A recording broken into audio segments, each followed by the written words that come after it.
Okay, well, it's recording, but just to the computer. So, but won't it be too big to share, or? No, it should be okay. Yeah. Yeah, it should still be okay.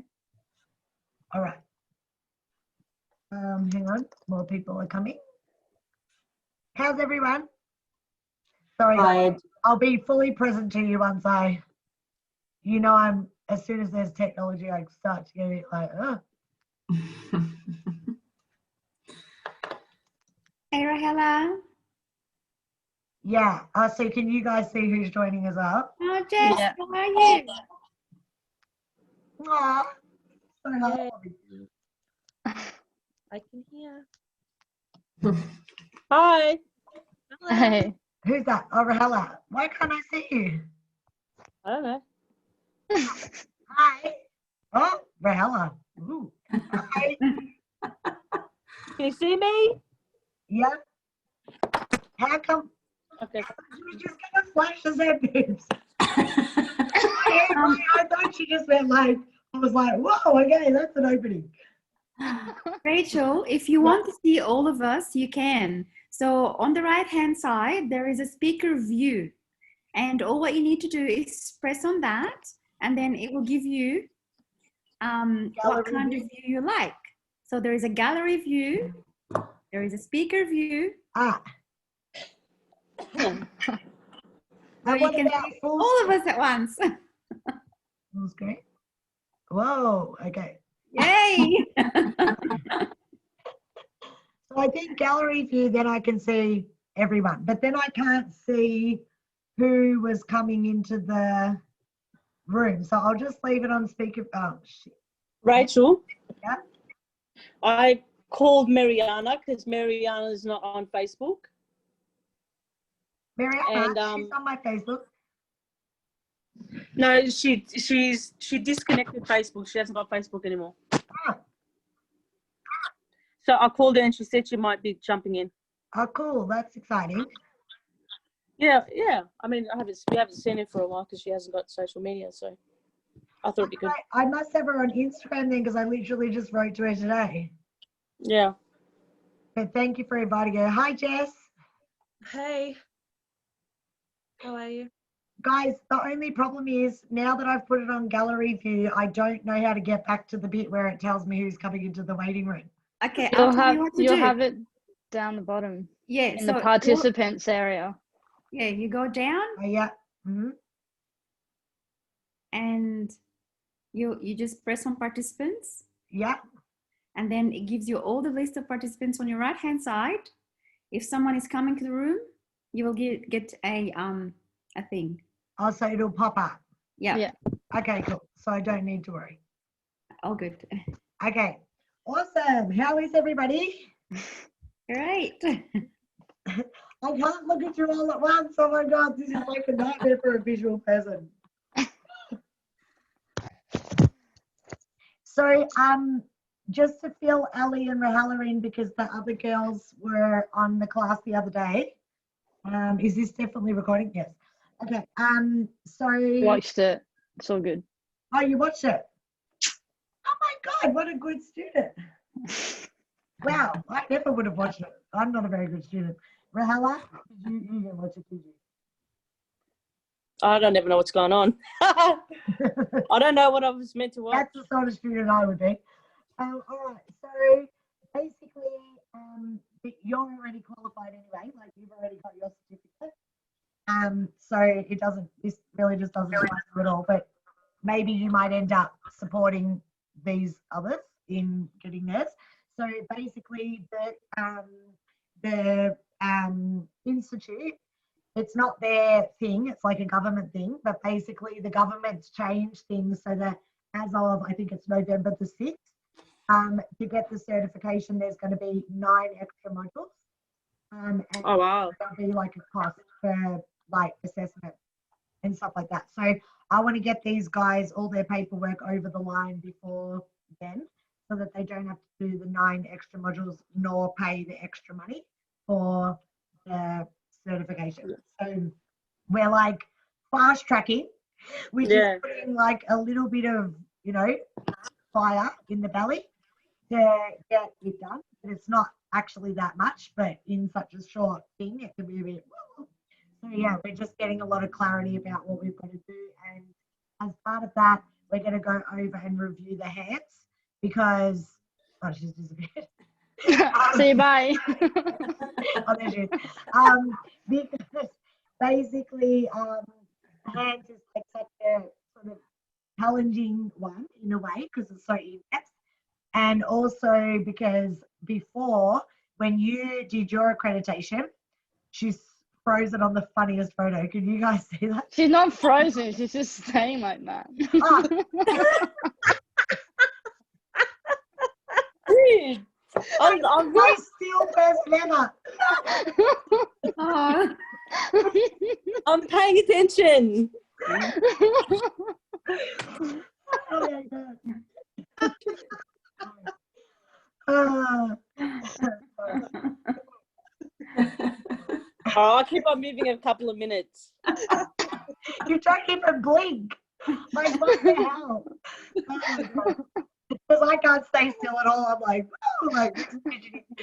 Anyway, so, what was I saying? So, yeah, basically, now, when you did the course, like, when you submitted your work, it was just body reading, like, body.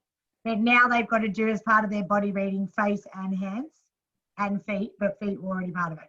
So they've got to do face, hands, and body for 4 people. Hang on, didn't we do that anyway? We had like 3. We had 2 or 3 body readings, and then we had.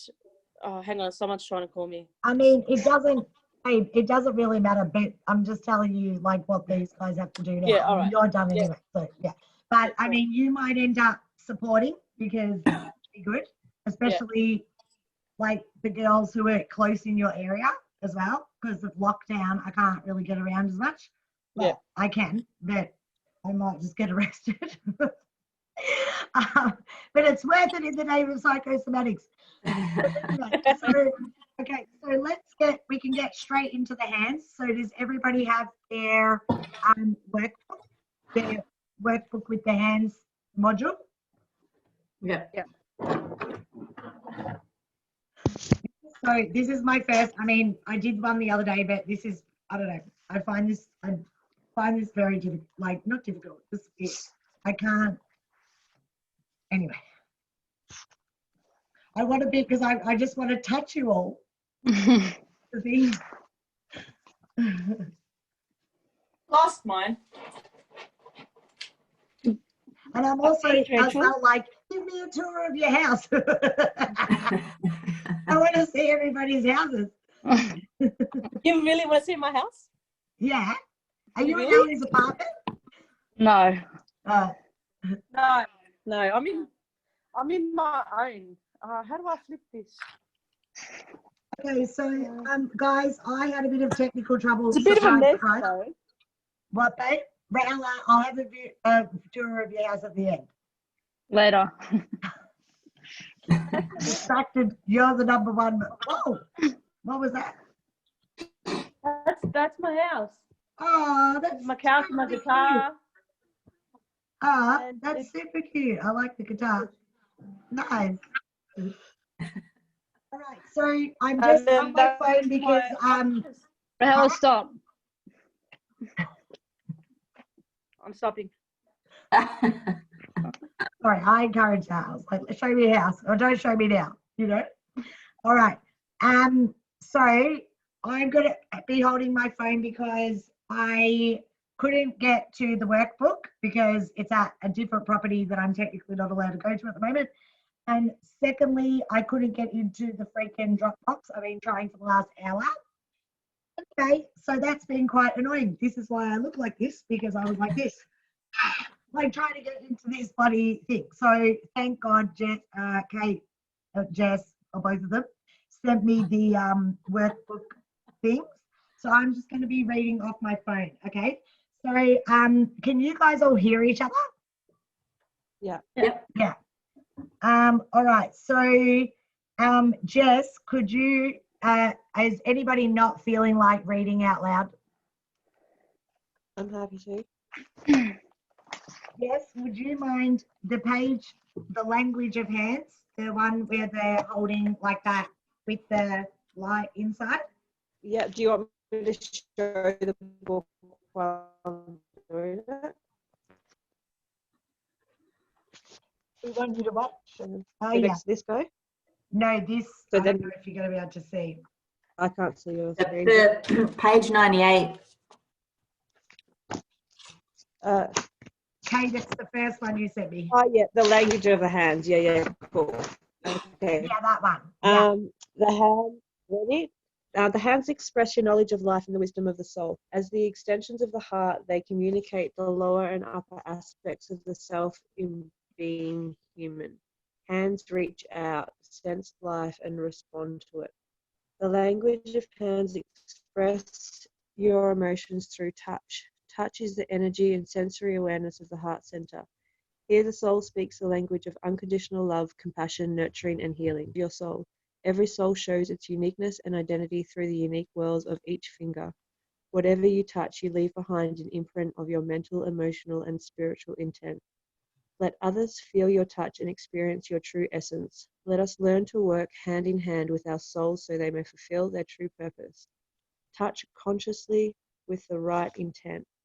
That firm grip or gentle touch conveys a sense of strength or sensitivity by the owner to the one touched, telling them who they are and how they accept or reject them.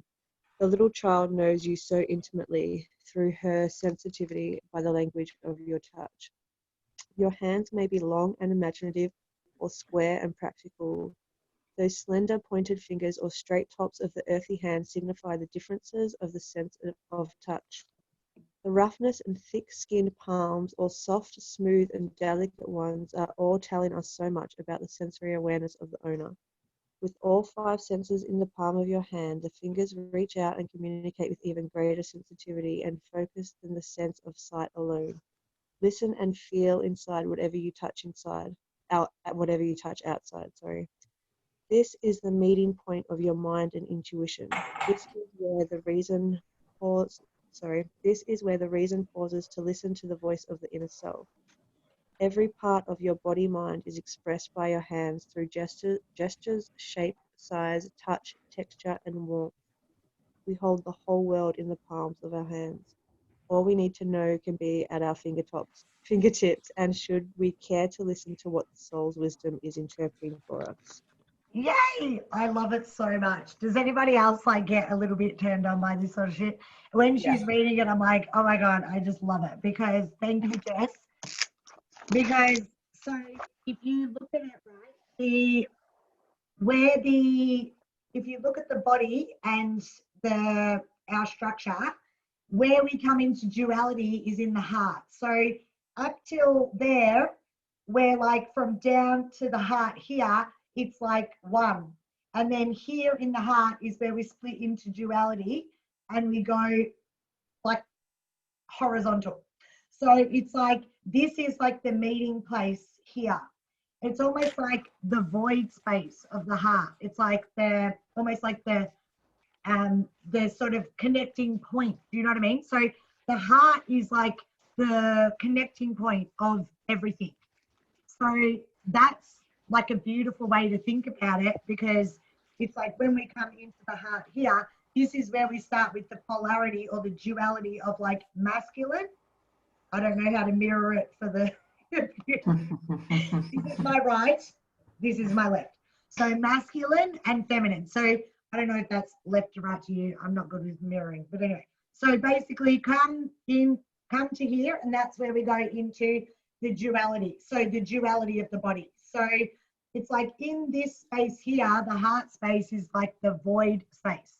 So everything that comes into, I guess you could say, our reality is through our hands, if you think about it.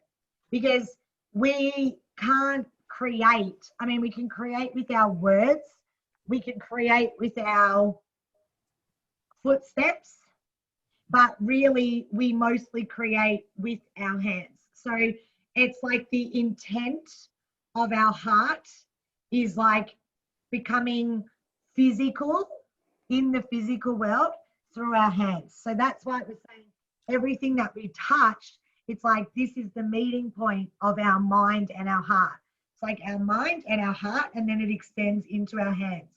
So, and when it was talking about all that every single expression and emotion and characteristic of our mind is represented on our hands, it's because when we touch things, we touch it in a different way.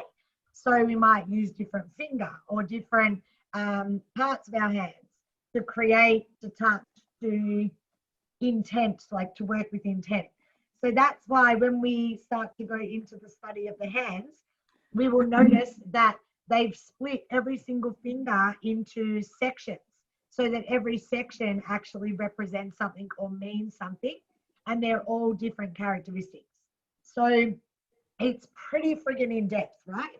But when you do your hand readings, you don't have to go this in depth. But for the sake of learning this now, we'll explore a bit as much as we can sort of do at 8 o'clock at night before your head pops. But we will just explore a little bit of, especially the overview of what all the different bits mean, so that when you're going through the book, you also have like an understanding of what the hell it's talking about. All right, can I ask you a question? Yeah. And it'll probably be like a bit of a test anyway. Not a test, but it'll probably be good for the group. From here, from inside here to through here, this part, this section of the wrist. Yeah. So it's happened 3 times. I'm going to rule out that it's a fucking stroke or something like that. But, sorry for swearing. But Hello. pain from the wrist, which shoots up all the way up here and stops at the elbow, like I'm screaming, and it's like a cramping. What would you say that is? To me, that's like this part is identity, correct? Well, okay, so this is good because they're leading straight into the chakras. Okay, so turn to the page. I can't see the page numbers on my thing, but the one that's got the chakras, you can't see my freaking thing. Is it that one? It's Kate, it was the 4th page that you sent me with the colors. Yes, oh, yeah. Okay, perfect. So, 101. huh? It's page 101. Perfect. Okay, so the chakras, just like in the face, just like in the body and the feet, the chakra points are all represented on the palm. But the wrist and the elbow are solar plexus, remember? Because any of the joints are solar plexus. Whether the joint is in the I forgot that. yeah, no matter where the joint is in the body, no matter which zone it is, every one of the joints is solar plexus, like the wrist, the ankle, the elbow, the knee are all solar plexus because they're points of decision. Yay. What about the fingers? Finger No, joint. they're No. different. Yeah. Cool. So it's a point of decision, right? Point of decision, because for us to like actually do something in the world, such as pick up the phone or, reach for the bowl, we have to make the decision in that moment to move the joint to get it to do that thing. So Rahul, the fact that you've got pain going up there, now It's bad. the arms, remember, and the hands are an extension of the heart. Okay, because as I said, this is where we come in, it's an expression of power. Now, we say that the feminine is more of a receiving energy and the masculine is more of a giving energy, because the feminine energy is more like the flow and the creativity and the intuition. So it's very receptive. It's very surrendered, sort of receptive energy. We're receiving the messages. We're receiving the guidance, intuition, and the soul purpose. Oh, shit. Poor Manisha, she's just sitting there trying to get in. I didn't notice. Right, that's interesting. Whereas masculine, Manisha? So I didn't know that it was the left that was receiving. Well, I'm not saying that as like an ultimate conclusion. I'm just saying that the feminine energy is more of a receptive energy. Hi, Manisha. Can anyone else see it? No. Loading. Be a painting, but that's cute. Anyway, and then the right is a giving energy, like because the masculine's more about doing and intellect and structure and form. Okay, so just have that in mind. Remember, these are all just like concepts, if you know what I mean, that we piece them together when we're doing a body reading. So nothing is like conclusive. It's like we pick little pieces. Hi, darling.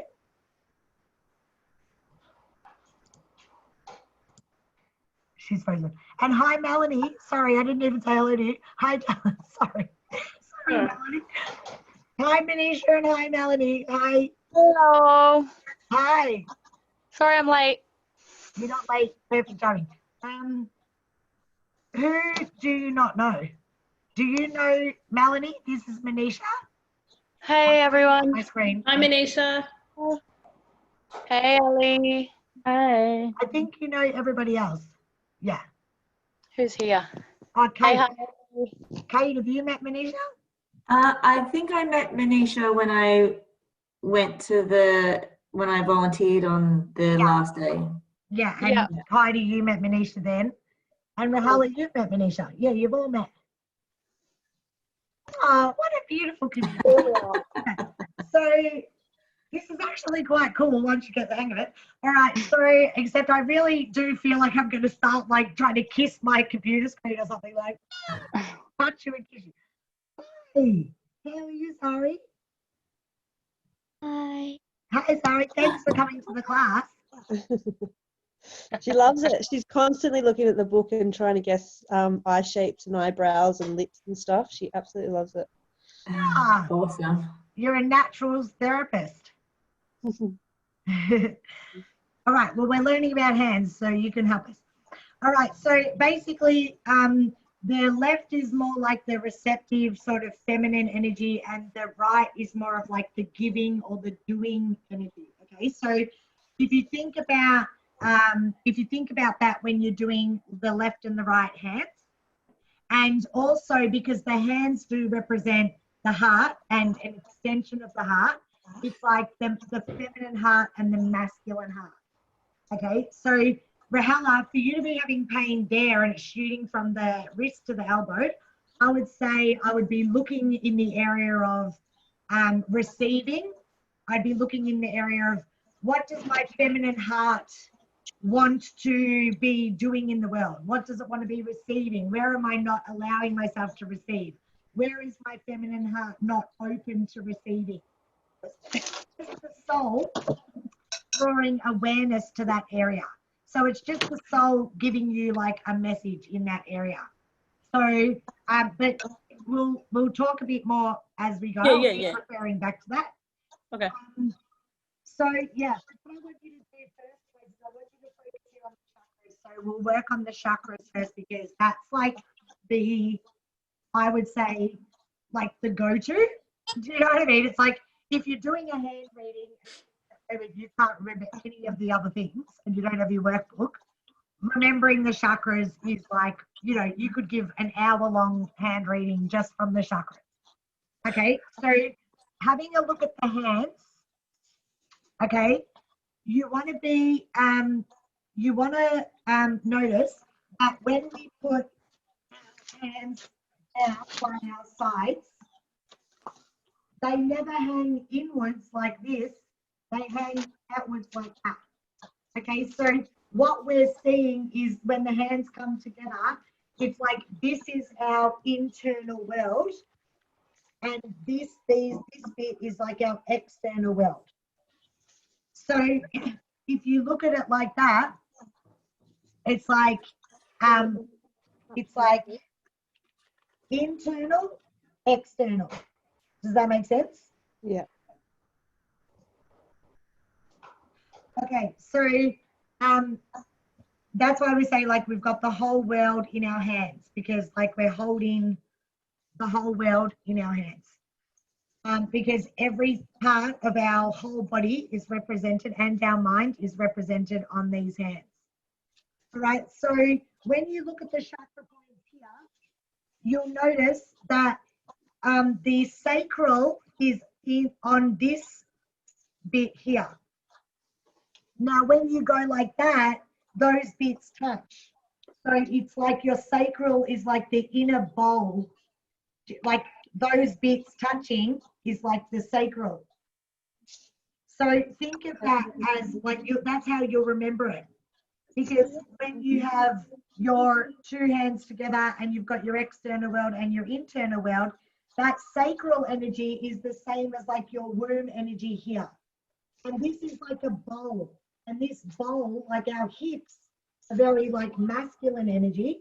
And then that sacral energy is like a bowl that is held of water that's held by those hips. So it's the same here. It's like the sacral forms like the bowl, the inner world. Then this mound here, we call these mounds, these flabby bits, we call them mounds, okay? So, and we'll go more into this. Oh, Patricia's here.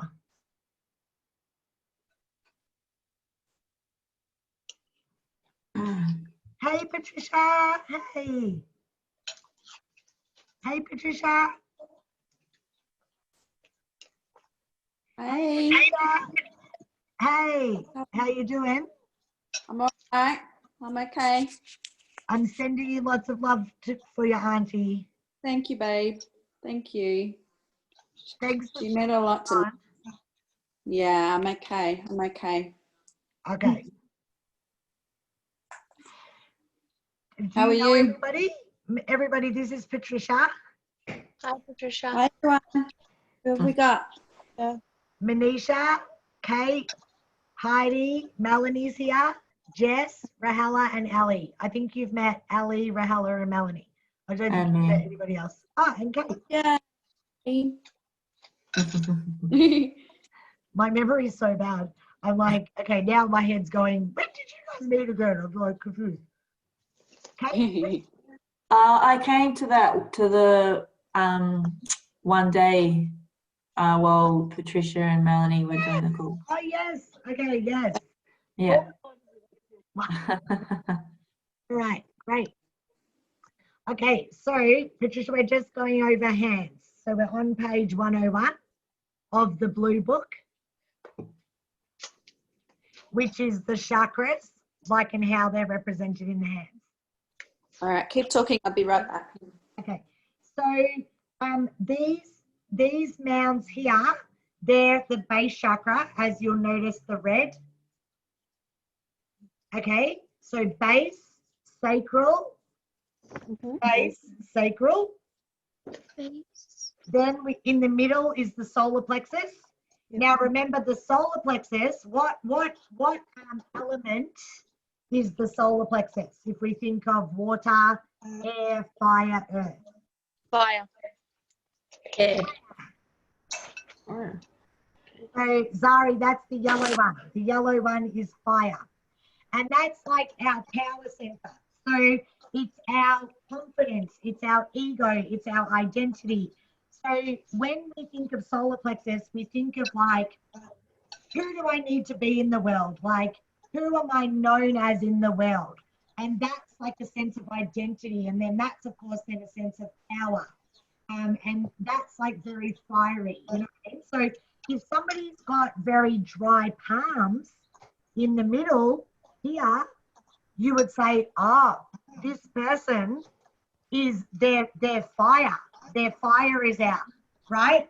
It could be that they're using too much fire, like they're pushing their identity forward, you know? And then, or it could be that there's too much of that ego and identity, that there's not enough sacral, because the sacral is the water.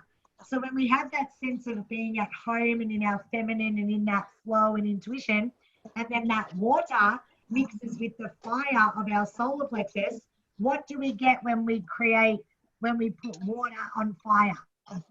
Steam. Steam. So then we're going to get like a nice, like juicy, dewy thing. So we'd have like a beautiful sort of, you know, nice, soft palm, yeah?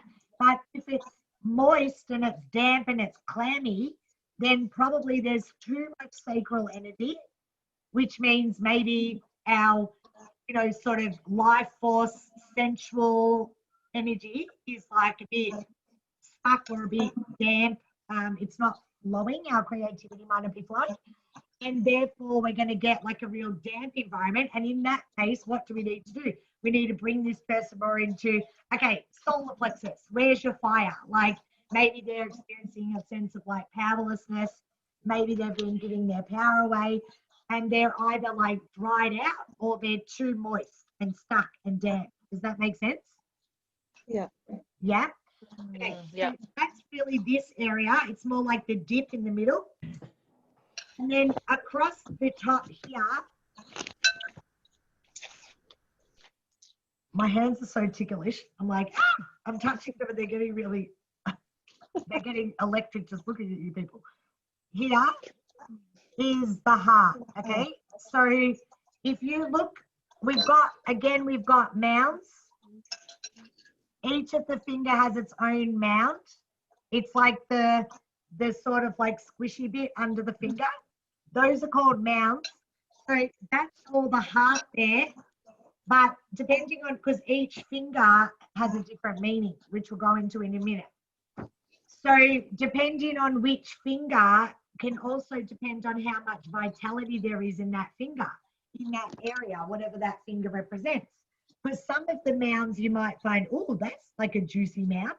And then like randomly, I've just got one, like this finger here, that doesn't really have a mound at all.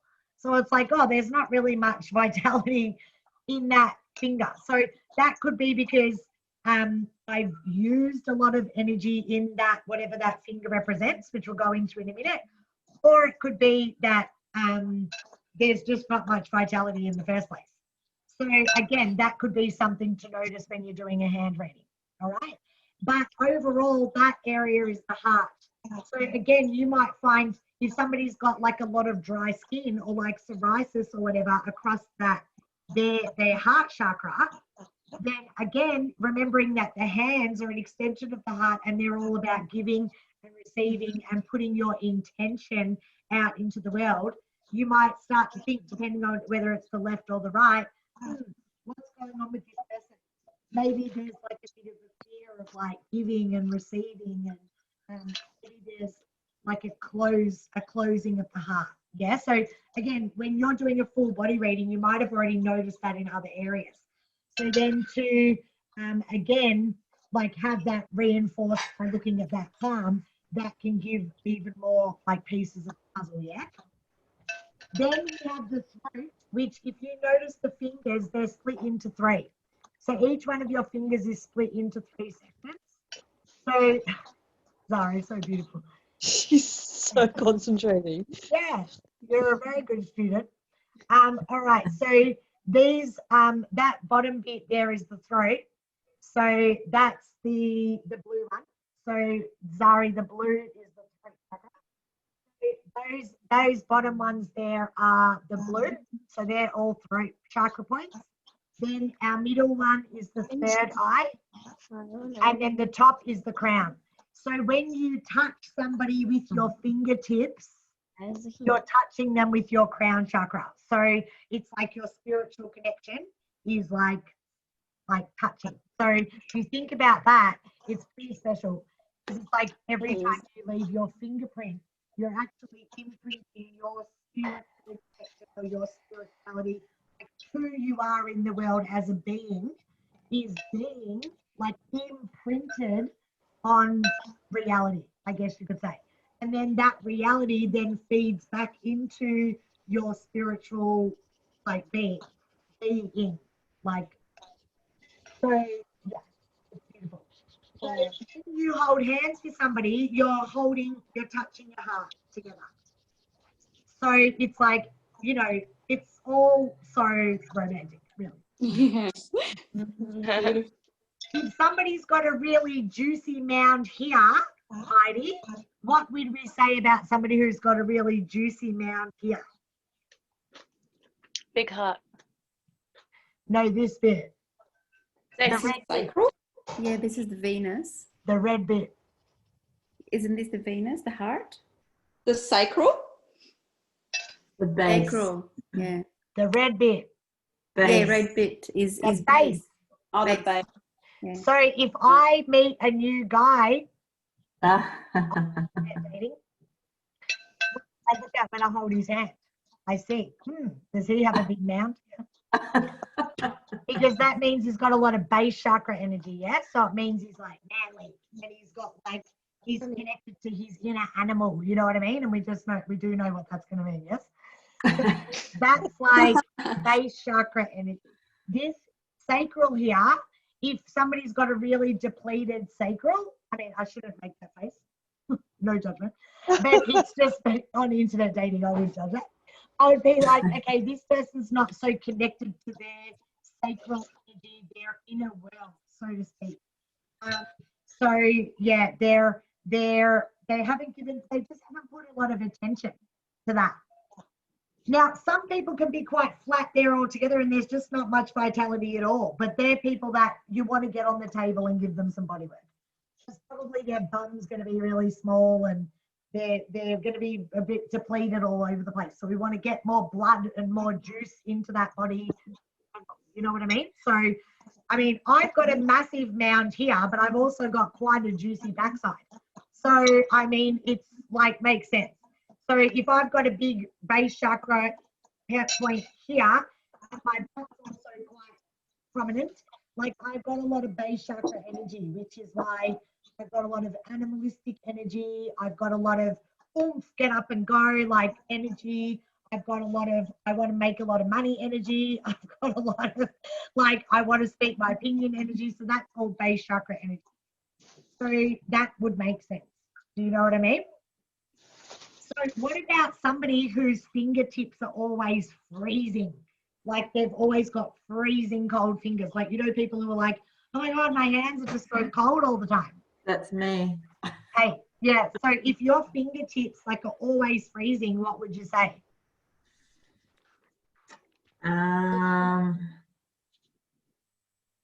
Is that like a like a disconnect from spiritual higher self or spiritual world? Well, yeah, because this is the crown, isn't it? Right. So, and you've got your solar plexus here. So, I mean, usually the palms are quite warm. It's usually people's fingers that are quite cold. Yeah. So if they've got a warmth here and then a cold finger, exactly, it's almost like there's a disconnect between their, it's as if their body is really warm, but then they've got that really long neck where they're almost like a bit disconnected from, it's not all sort of meeting up. The fire's not sort of making its way all around. You know what I mean? It's almost like the same, like having like the disconnect through the throat here could be the same as like a really long neck where that person's almost like trying to disconnect their thoughts from their feelings or their head from their heart, or they're trying to almost escape from their feelings. So yeah, that would be a similar thing. It's like there's something that's unspoken in that throat and it's not allowing that heat from the body to like come in to the real world, you know, because the fingertips are almost like the same as speaking, because when you speak something into the world, it's the same as putting it into the world through your hands. So it's like the intent in your heart, something's disconnecting and it's not really coming into reality. You don't want to really put your fingers down and like make the actual imprint. It's like there's a bit of disconnect around that.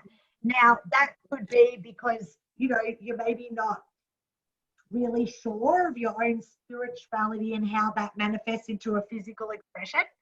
So, and that can create like the cold and hot sort of thing where there's not as much like energy and life force making its way around to everything. So, hey, like that could be, more around expressing yourself and willingness to do that. Or it could be, not understanding sort of like the spiritual manifestation in the physical. But that's really good, guys. So I want you to just take a moment to embed that chakra, those chakra points from page 101.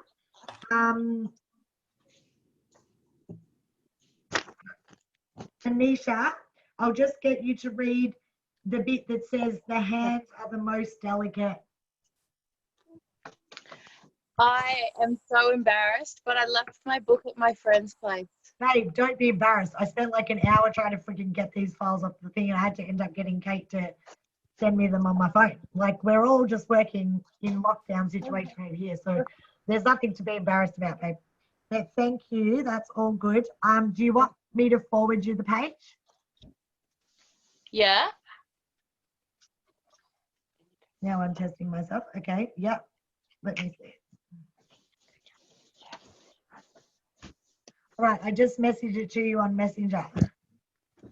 Awesome. Thank you. I can send you all of them as we go.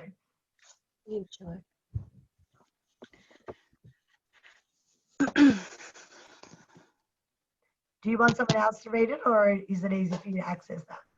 Yeah, do you want me to read it? Yeah? Yeah. Okay, so we've just seen the chakras. Okay, so the hands are the most delicate and sensitive creative instruments of our body. They are constantly expressing the unique blueprint of our soul, transmitting and receiving the vibrations through the uniquely designed whirls on each finger, speaking universal language of dimension, shape, texture, of thoughts and feelings. Continue. Yeah. Note how the muscles and sinews controlled by the nerves distribute all the physical sensory responses of the 4 lower chakras and 5 physical senses. These are then redistributed and expressed with greater thought and awareness and projected into the world through 15 different attributes to life at varying priorities. Yeah, so it's super cool. Okay, so what that means, thank you, darling. I just had a moment where I was like, this is so cool. We're all in our own homes and we're all learning together. I just was having like a sense. All right, because it's like when you all come together at my house, like you're leaving your real world, but now it's like all our real worlds are like melding together. All right, so what that means is when it said there are 15 different attitudes to life at varying priorities, okay, what that's referring to is that we've given each of these fingers a characteristic, right? And then we've given each of these parts of the finger a characteristic. Okay, so we're going to go on now to look at what each different finger means. Okay, so we're going to go to the next page, which is, I'm assuming, page 102. It says the 5 fingers and the 8 mouths. At that page, I'll just send it to you, Manisha. Thank you.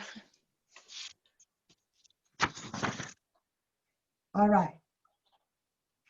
So I'm recording this, Patricia, as well, so you can watch it back. All right, so with that page, the 5 fingers and the 8 mouths.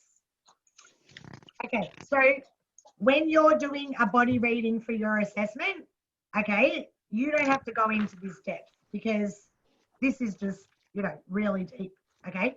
But if you were just doing a complete hand reading for somebody alone, you would go into this depth, okay? So if some of this information doesn't really land already, like honestly, you need to know that for me personally, I know what each of the fingers means. I know where all the chakras are on the hands. But apart from that, if I want to look up the 15 characteristics of the fingers, I have to go to the book. And I've been doing this for 7 years. So I could have memorized them all. I'm not saying I couldn't have, but I've never had because it's like, that's not the part that I'm really obsessed with. I'm obsessed with the chakras and what the fingers mean. But the characteristics, that's not really, well, I find it super interesting, but it's not so interesting to me as the other bits. So I'm just trying to encourage you that you can choose and which bits really resonate and use those bits and leave other bits, you know, for later. what the fingers mean. Okay, so the thumb is our free will. Okay, so what does free will mean? What does free will mean, Rahela?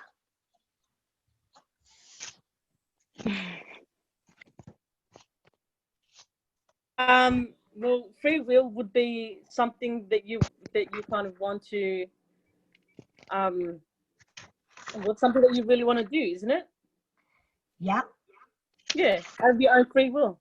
your own free will. Yeah, Ali, Yeah. what does free will mean to you?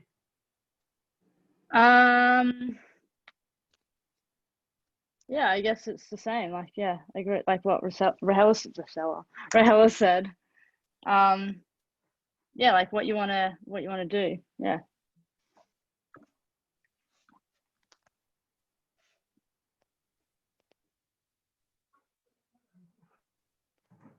There she go. Yeah, bye. On. I just have to be a bit more quiet. Oh. I'm like, Jesus, we're in a concrete building. I don't really know how my voice is carrying through a concrete wall, but apparently, yes, it does. Okay. What did you say, babe? So I said the same as Rahela. Okay. Exactly the same. Pretty much. Okay, so so to you it means like doing what you want, your own free will. Yeah. Yeah. Okay. Anybody else got anything different to add about what free will would mean? Choice. Yeah. Choices. Our intrinsic motivation and determination. Yeah. Okay. I have a feeling that it has something good to do with how determined you are and how flexible or how rigid you are in terms of your choices, in terms of where you choose to go in life.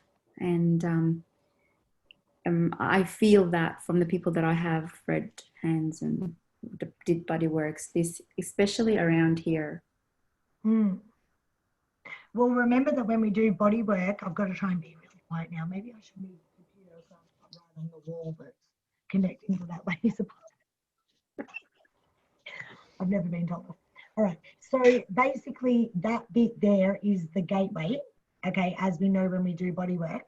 So it's like, again, that's if we're unlocking this gateway to access this person's consciousness, then what are we almost like, what word could I use?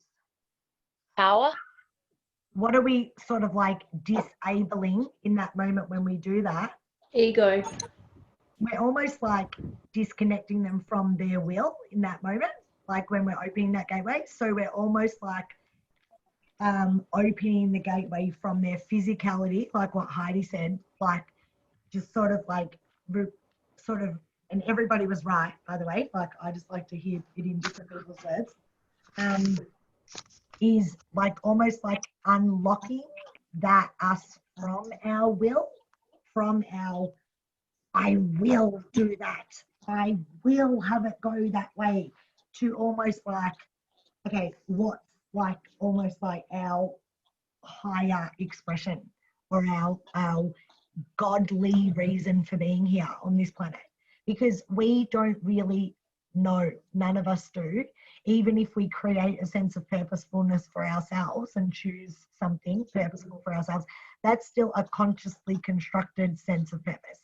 Like we don't really fully know why, like any of us are actually here from a spiritual perspective. So to really gain access to that sort of like conscious stream, that's why we have that as our gateways. Yeah. So it's almost like, but if you look at that mound and then you look at that thumb sits on top of the base chakra mound. Okay. So it's like our will is coming from our base chakra energy. Which, what does base chakra mean?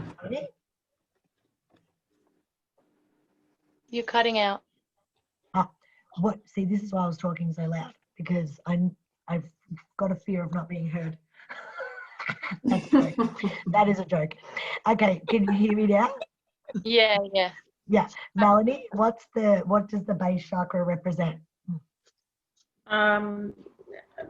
It's all our basic needs, really, like being really grounded. If we've got enough air, water, if we're rooted on earth, doing the things that we need to do and getting the things that we need. Yeah, totally. Okay, that's really good. Okay, so it's like our base chakra is like our history, our financial abundance, our ability to provide, our ability to survive. Okay, so it's like our will is like it's stemming from that base chakra energy. So my will into the world, I will do this, is very much like a primal animalistic survival energy. And it can also be based on like our history or how we perceive ourselves based on like when I say history, I mean like family history, lineage, our sort of like anchor into our physical reality. Does that make sense? Mm-hmm. Okay, so if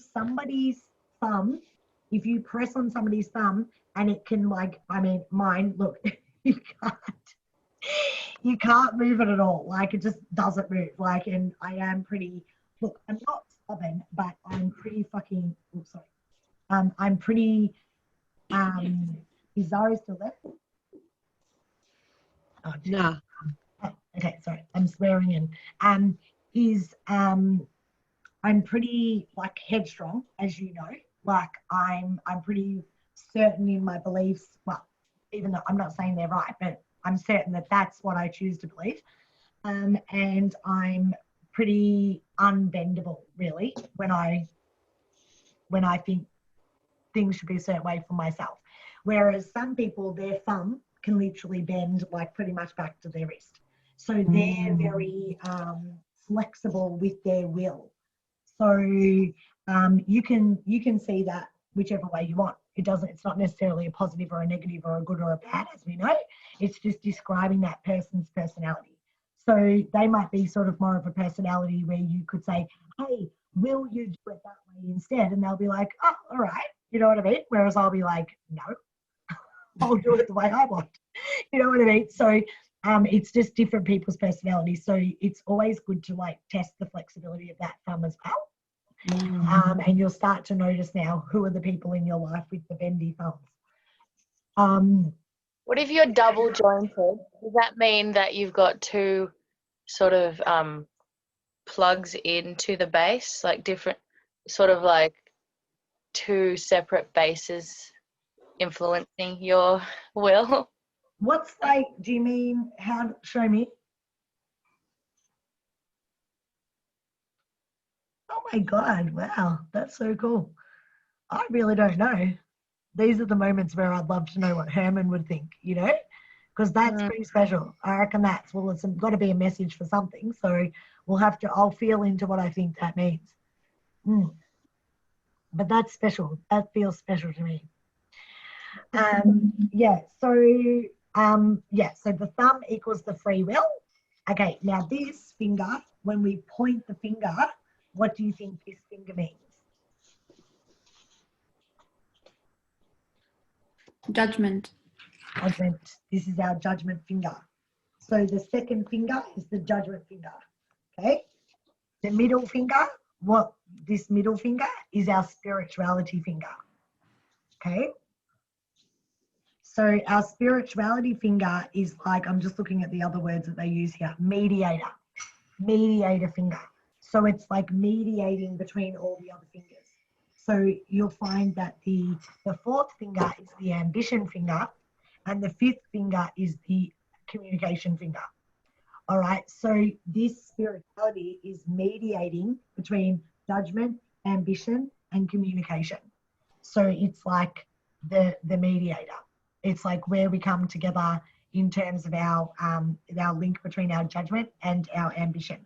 So, for example, if somebody's ambition finger is longer than their judgment finger, then that means that their their sense of following their own career or their sense of ambition, their sense of what they want to do in the world is more important than their judgment around what they think of themselves or what they think of others. So it can be more important than their pride, for example. So on my right hand, it's really interesting because my ambition finger is longer than my judgment finger. So in the area of like business, I started my business when I was 21, as you know, and I've been going ever since in some sort of capacity. So it's like my ambition overrode my own judgment of myself because I've had limiting beliefs and insecurities about myself the entire time, but I've never given into them because my ambition in that area of business, because my ambition is more prominent than my judgment in the right, which is the masculine, which is the doing or the giving, yeah? But in my feminine, on my feminine side, my judgment finger is way longer than my ambition finger. It's so funny. Like they're completely different, right hand to left hand. So Yeah, it's like, mine too, but opposite to you.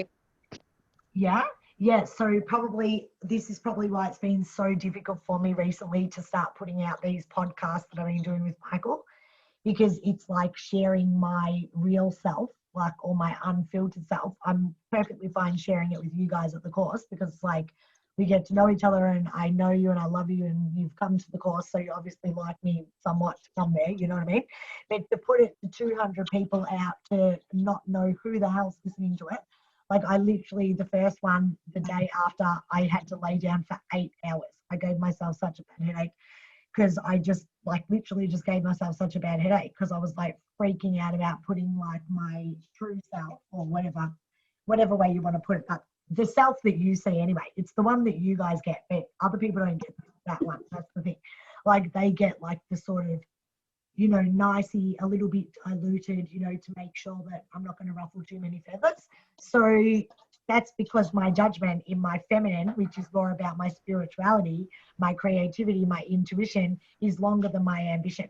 So I sort of keep my own spirituality and my sort of feminine aspect to more myself. It doesn't really come much into my ambition, whereas my masculine does. Is that making sense? Yeah.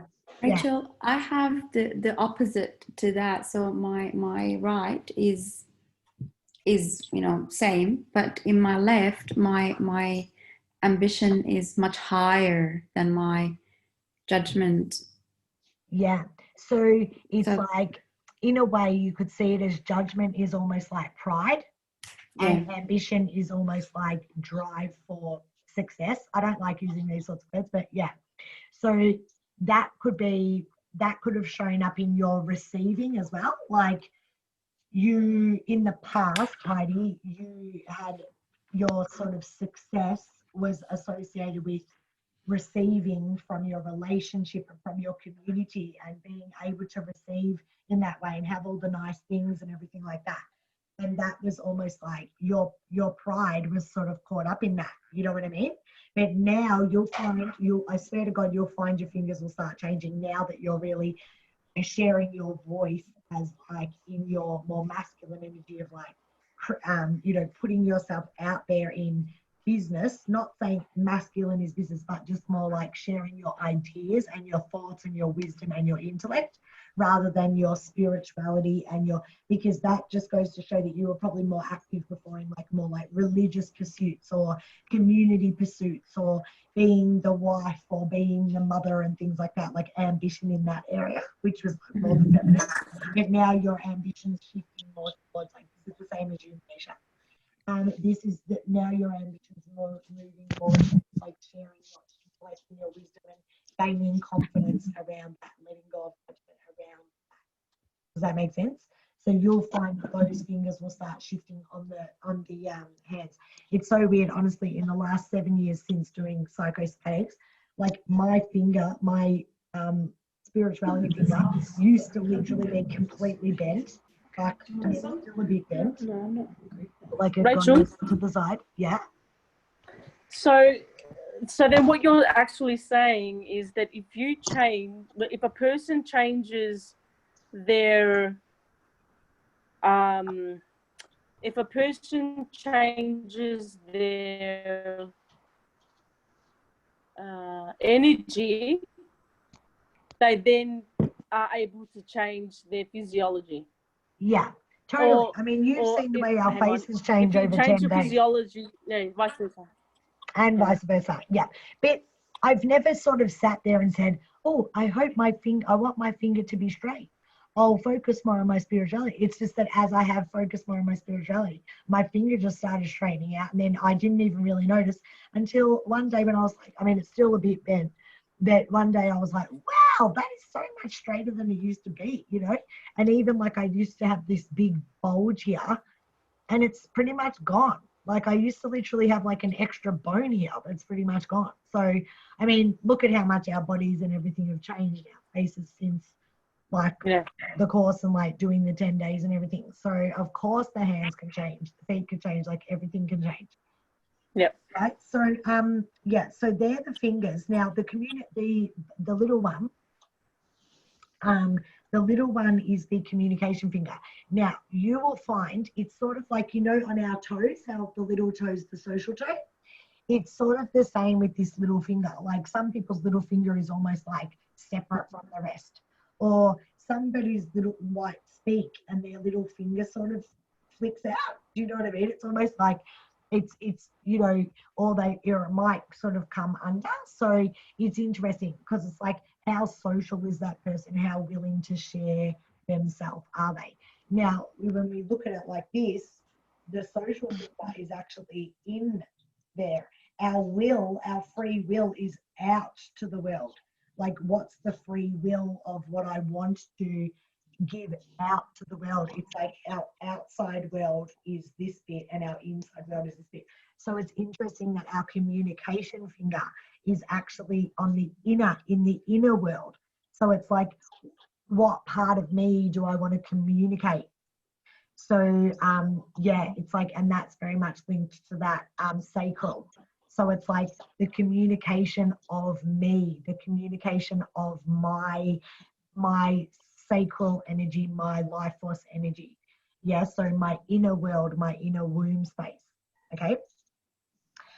Sorry, what I want you to do, I'm going to move my computer to the other room because I can't talk like this, it's doing my head. I want you to just take a moment to where's the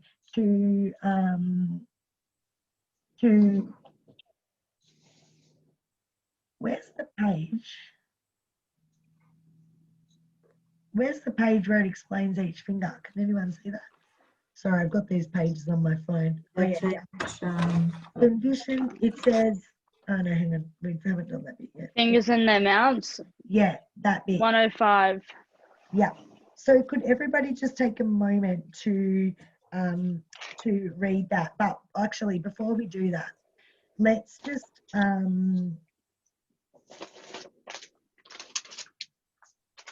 yeah. Let's just notice that when they talk about the quadrants, that we haven't done the quadrants yet. We're going to do that in a minute. So if there's any part, as you're reading it, if there's any part that you're like, oh God, I don't understand that bit, it's probably because you don't understand that bit yet because you haven't learned that bit yet. So just as you're reading that, it's also that page. It's fingers in their mouths, which starts on, it says condition of the hands, and then it goes fingers and their mouths. And then there's 2 pages that have like pictures of the fingers and it's like pointing to each finger. Do you see that one? Fingers and their mouths continued. Do you see that one, guys? Yes. Okay, awesome. So just have a quick read through that. I'm going to just quickly move my computer and then we'll go through all the different 15 characteristics. So the 15 characteristics, this is an overview, is that they've given each one of these parts of each finger a characteristic. So there's 4 fingers here with 3 on each, so that makes 12. And then the thumb only has 2 parts. Some people sort of have like a weird third part on their thumb, but I shouldn't say weird. It's different part on their thumb. Unique. But with a, does anybody have that? Unique. Unique, yeah. Rare. Like then the thumb's in 2 parts. So we've got 12 parts here and 2 parts here. So I know that still doesn't add up to 15. No, I think they've given actually, they have split the thumb into 3. They have split the thumb into 3 as well. So basically they're saying the 5 fingers, each of the 5 fingers are given 3 different characteristics. So that represents 15 characteristics. Now, again, this is if you want to do like a full palm reading, sort of hand reading, deep exploration of like which part of the finger is bigger, means that it's more dominant on that particular finger. So for example, if each of these bits has a characteristic and one of them's way more dominant than the other, but this is the judgment finger on the left-hand side, you could start to piece together the story based on it's the left, so it's the feminine, it's the judgment finger, and that characteristic is dominant over the others. So we could go down a massive rabbit hole. Do you see what I'm saying? So just for the sake of learning this in stages, I just want you to get really familiar with the chakras and what each of the fingers means. And then we're going to go into the condition of the hands. We're going to go into the shape of the fingers to see what they mean. But in terms of like learning and memorizing every single characteristic, like you can do that if you want. As I said, I still don't know them all off by heart, so we'd have to read them together. But yeah, it depends how much you love the hands as well and how deep you want to go with it. And then the other thing to learn is all the mounds, like what all the different mounds mean. We already know some of them. And then we also have quadrants for the hand as well. So we can also go into that. But I don't want to get overwhelmed because normally we would learn this over a whole afternoon. So we're just going to do it bit by bit, okay? Because we're going to meet up again on Saturday, I think. So yeah, so I don't want any overwhelm. All right. So if you could just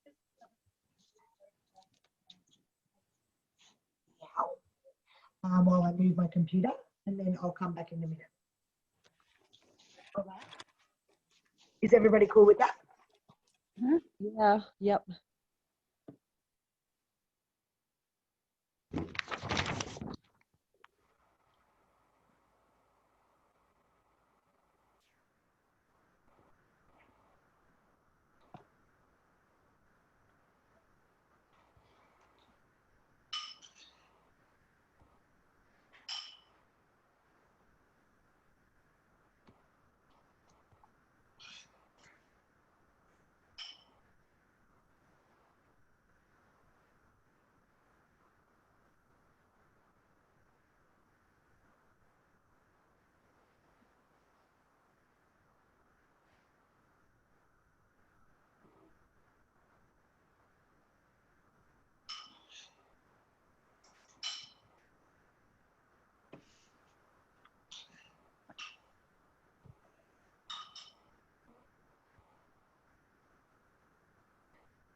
Can you send me that page, Sorry. Rach?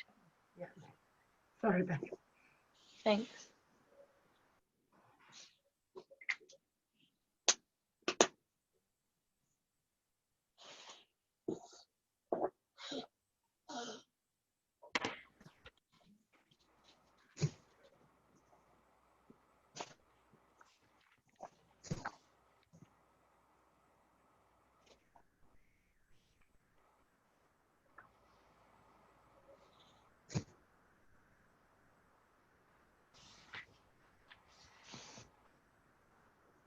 Did they go through, Dylan? Yeah, thank you. It's not until I look at all of our faces like this that I realize how similar we all are. Like, I can see our similar archetype. Like, I think we're like all a soul family. All Have of you our- noticed we're all wearing green or grey or black? Like we're all wearing the same colour too. Yeah, are we? So cute. I get so loved up. Like, my family.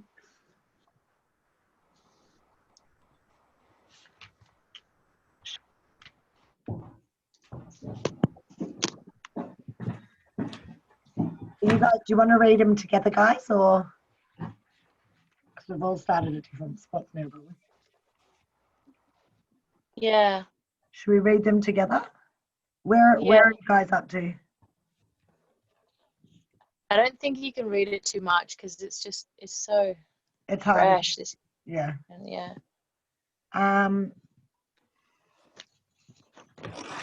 Let's go to the page where it's got Apollo. It starts with Apollo. Okay, so I think maybe my pages here are a bit out of order.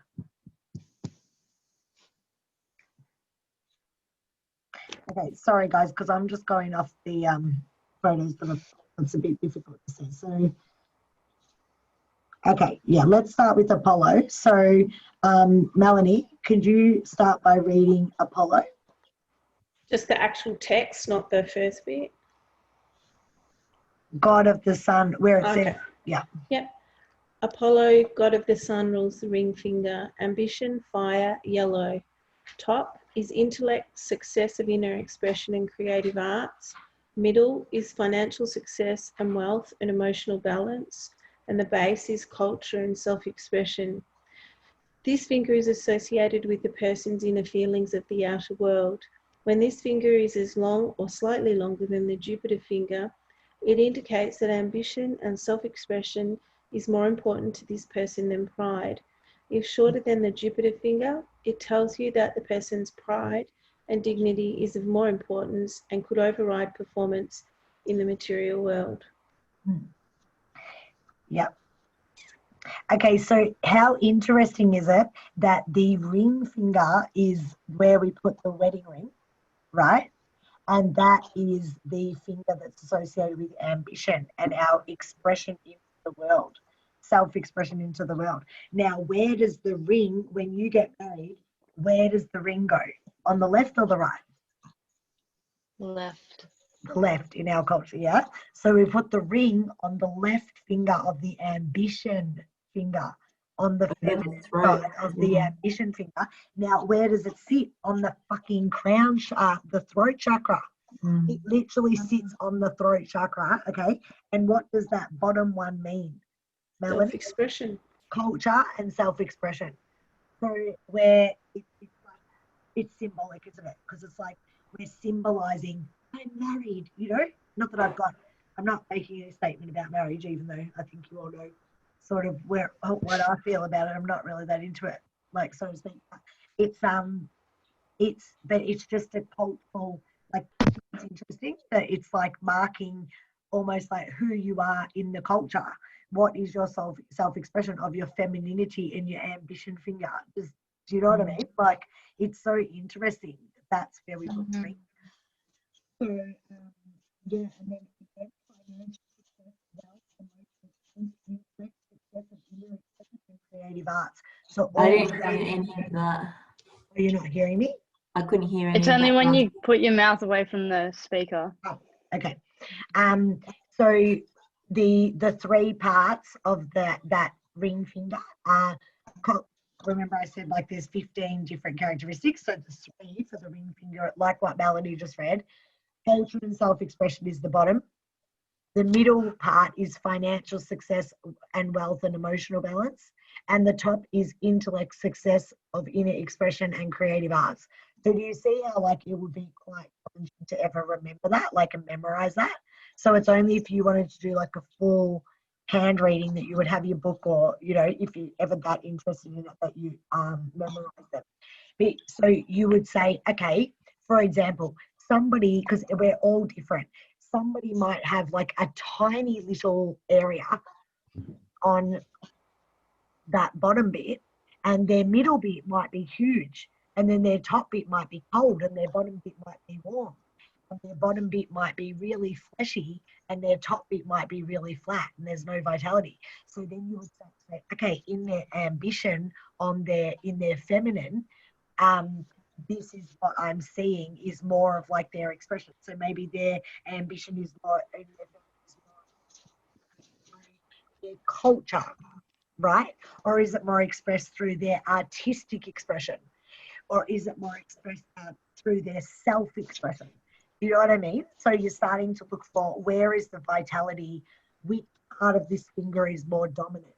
Now, again, this is it's so detailed and in-depth. So overall, I'm more looking for like, you know, what are these fingers communicating in terms of how they interrelate with each other? And if you want to get down to this detail, how are each of these parts interrelated with each other? What story is this hand telling? Yeah. Can I just add something, Rach? So like that's I never know who's talking. Oh, there you are. Oh, yes, sorry. That's one part, like that's one part of breaking it up into those three areas, but you can also refer it back to the chakras, yeah? Yep, exactly. Because remember, we've got throat, third eye, and crown. So if let's just say, for example, okay, the bottom of each of somebody's fingers is really flat. There's not a lot of flesh, but then on one of them, it's like really juicy and really like there. Now you could say that on whatever that point represents, that because that's a throat chakra point, that person maybe is congested in their throat in that area, whatever the characteristic is. Or you could look at it as because it's very fleshy that they've got a lot of vitality there, so maybe they've got a lot to express in that area. So whereas, for example, if somebody, because if you feel all the bits, they've literally got different consistencies. Like it's actually surprising because most of my fingers around the throat chakra have quite a lot of vitality.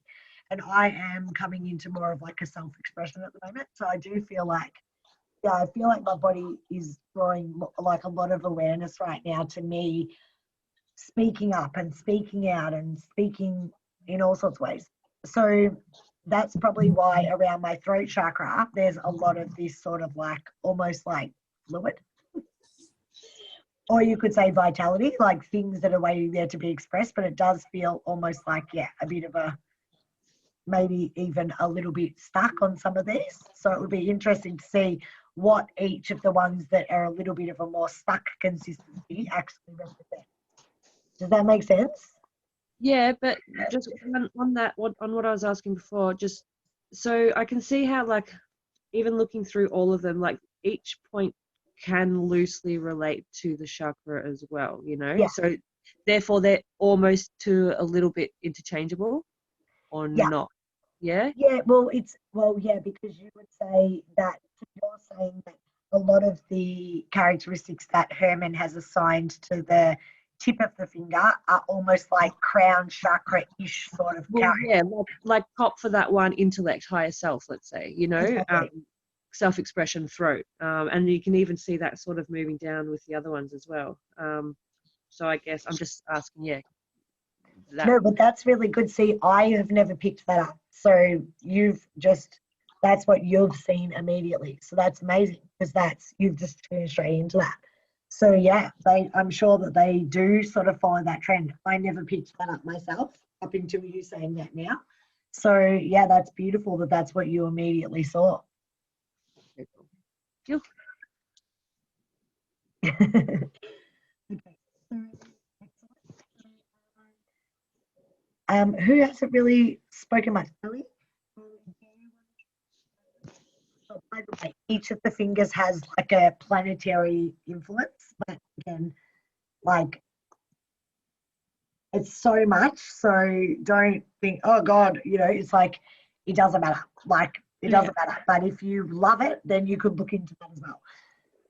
Yeah, what did you ask? I couldn't hear what you said. Mercury. Could you Oh, yeah. The messenger of the gods rules the little finger, communicator, ether, blue, top, I don't know how to say that word, personal expression, and then middle, active mind, diplomatic speech, and base, quickness of action, sexuality, and relationships. This finger influences all forms of communication, ranging from relationships to sexuality and diplomatic speech. The length of this finger, conversely long or adversely short, tells you what affects these traits. If the finger is held apart from the others, the person feels alienated from their own heart or from the hearts of others. If it is held only a slight distance from the finger of Apollo, it means they speak their mind openly. Awesome. Okay, so isn't it interesting that Herman associated vivacity, so being vivacious, like you can't hear me? Isn't it Right there. Is this the sweet spot? Yeah. Yes. I bet you never thought you'd say, I can't hear you, Rachel. I never hear those words, ever. Okay, so basically it's like Herman has associated those characteristics of vivacity, which is like vivacious, like how I am, like bubbly and he's associated vivacity, personal expression, active mind, diplomatic speech, quickness of action, sexuality, and relationships with communication. So he's calling the communicating finger, the little finger, the ether. So ether is the remember we've got Mother Earth and Father Ether. So he's really connecting that communication finger in with like our life force energy, and then how we share that out into the ether, like how we're sort of connected in oneness. But remember I said when you hold your hands like this, it represents your inner world. So it is very much sacral energy. It's very much my inner vivacity, my vivaciousness is actually connected to my internal feeling of my life force energy, my sexual energy, my inner world, my sacral energy. Whereas, you might not relate the way we are interacting externally with sacral energy, but it makes a lot of sense when you really think about it, because our sacral energy or our life force energy is really what's giving to how much we want to share ourselves with the outside world. Does that make sense? So it's like if this person's got like a tiny little finger, or if their little finger like really far from the others, then that would be communicating like sort of the relationship between their internal world and their own sense of self, and then how that interconnects with all the other parts of them. Yes, do you want to read Venus? Who? Yes. Oh, yeah. Venus, the goddess of love, rules the thumb. Will, air, green, manifestation and personality. Top, strength of will and personality. Middle, judgment, intelligence and logic. Base, affection, physical stamina, energy and sensuality.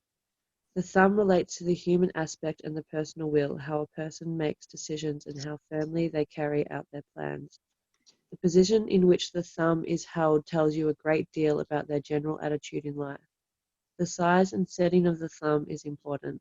This is the most powerful finger in the hand and signifies the strength to support the will of the soul with love and compassion to fulfill its life purpose. The thumb should be supple with a slight resistance. If it lacks resistance, the person is easily swayed by others. If it is rigid and tense, the person is opinionated and adapts poorly to change. When held at an angle from the hand, the person has a spunky spirit and is happy to face the conflicts of the world. A well-balanced thumb is... Did you want me to stop on that bit? Or No, I'm just laughing at Herman's language. It's so cute. spunky spirit. Funky Um, spirit. A well-balanced thumb is the middle digit with its reasonability and judgment should be of an equal size to support its willpower and decisiveness. Okay, so just stop there for 1 sec. So when it says digit, he's referring to each of these parts as a digit. So with the thumb, like if the thumb's, you know, because sometimes with the thumb, that bit there is like huge and then this bit's tiny. So, and because that's all to do with the free will, the thumb can actually tell you a lot about a person. It could tell you that they're completely out of balance with their power, with the way that their base chakra energy is like moving in with their will. Because remember, when the base chakra energy is out of balance, it can cause a lot of aggression. You know, somebody who kills somebody, you would find that their base chakra energy is going to be a bit all over the place, right? So that would all show up in the thumb. So that's why he's talking about balance there and sort of like distribution of power. Okay. The tip of the thumb should extend to a point between the middle and lower digit of the index finger. I'm just looking. Everyone just started simultaneously looking at their thumb in that moment. So, the third digit. I thought the thumb only had 2 though. No, I made a mistake because they include it should show it on the page. Can't hear you. They include that part. Yeah, I can't see you. Hang on, wait. Which bit? sorry. Oh, okay, yep. He includes the mound. He's including the mound, but it's weird because he doesn't include the mound on any of the others. So yeah, it is confusing. Right. But I think he just wants to make up 15. You know, like I would have just left it at 14, but so he's putting that mound as part of it. So yeah. Okay. So the third digit is submerged in the enormous reservoir in Mount of Venus, so that all of the above expression is based on love, sensuality, and physical stamina. Yeah.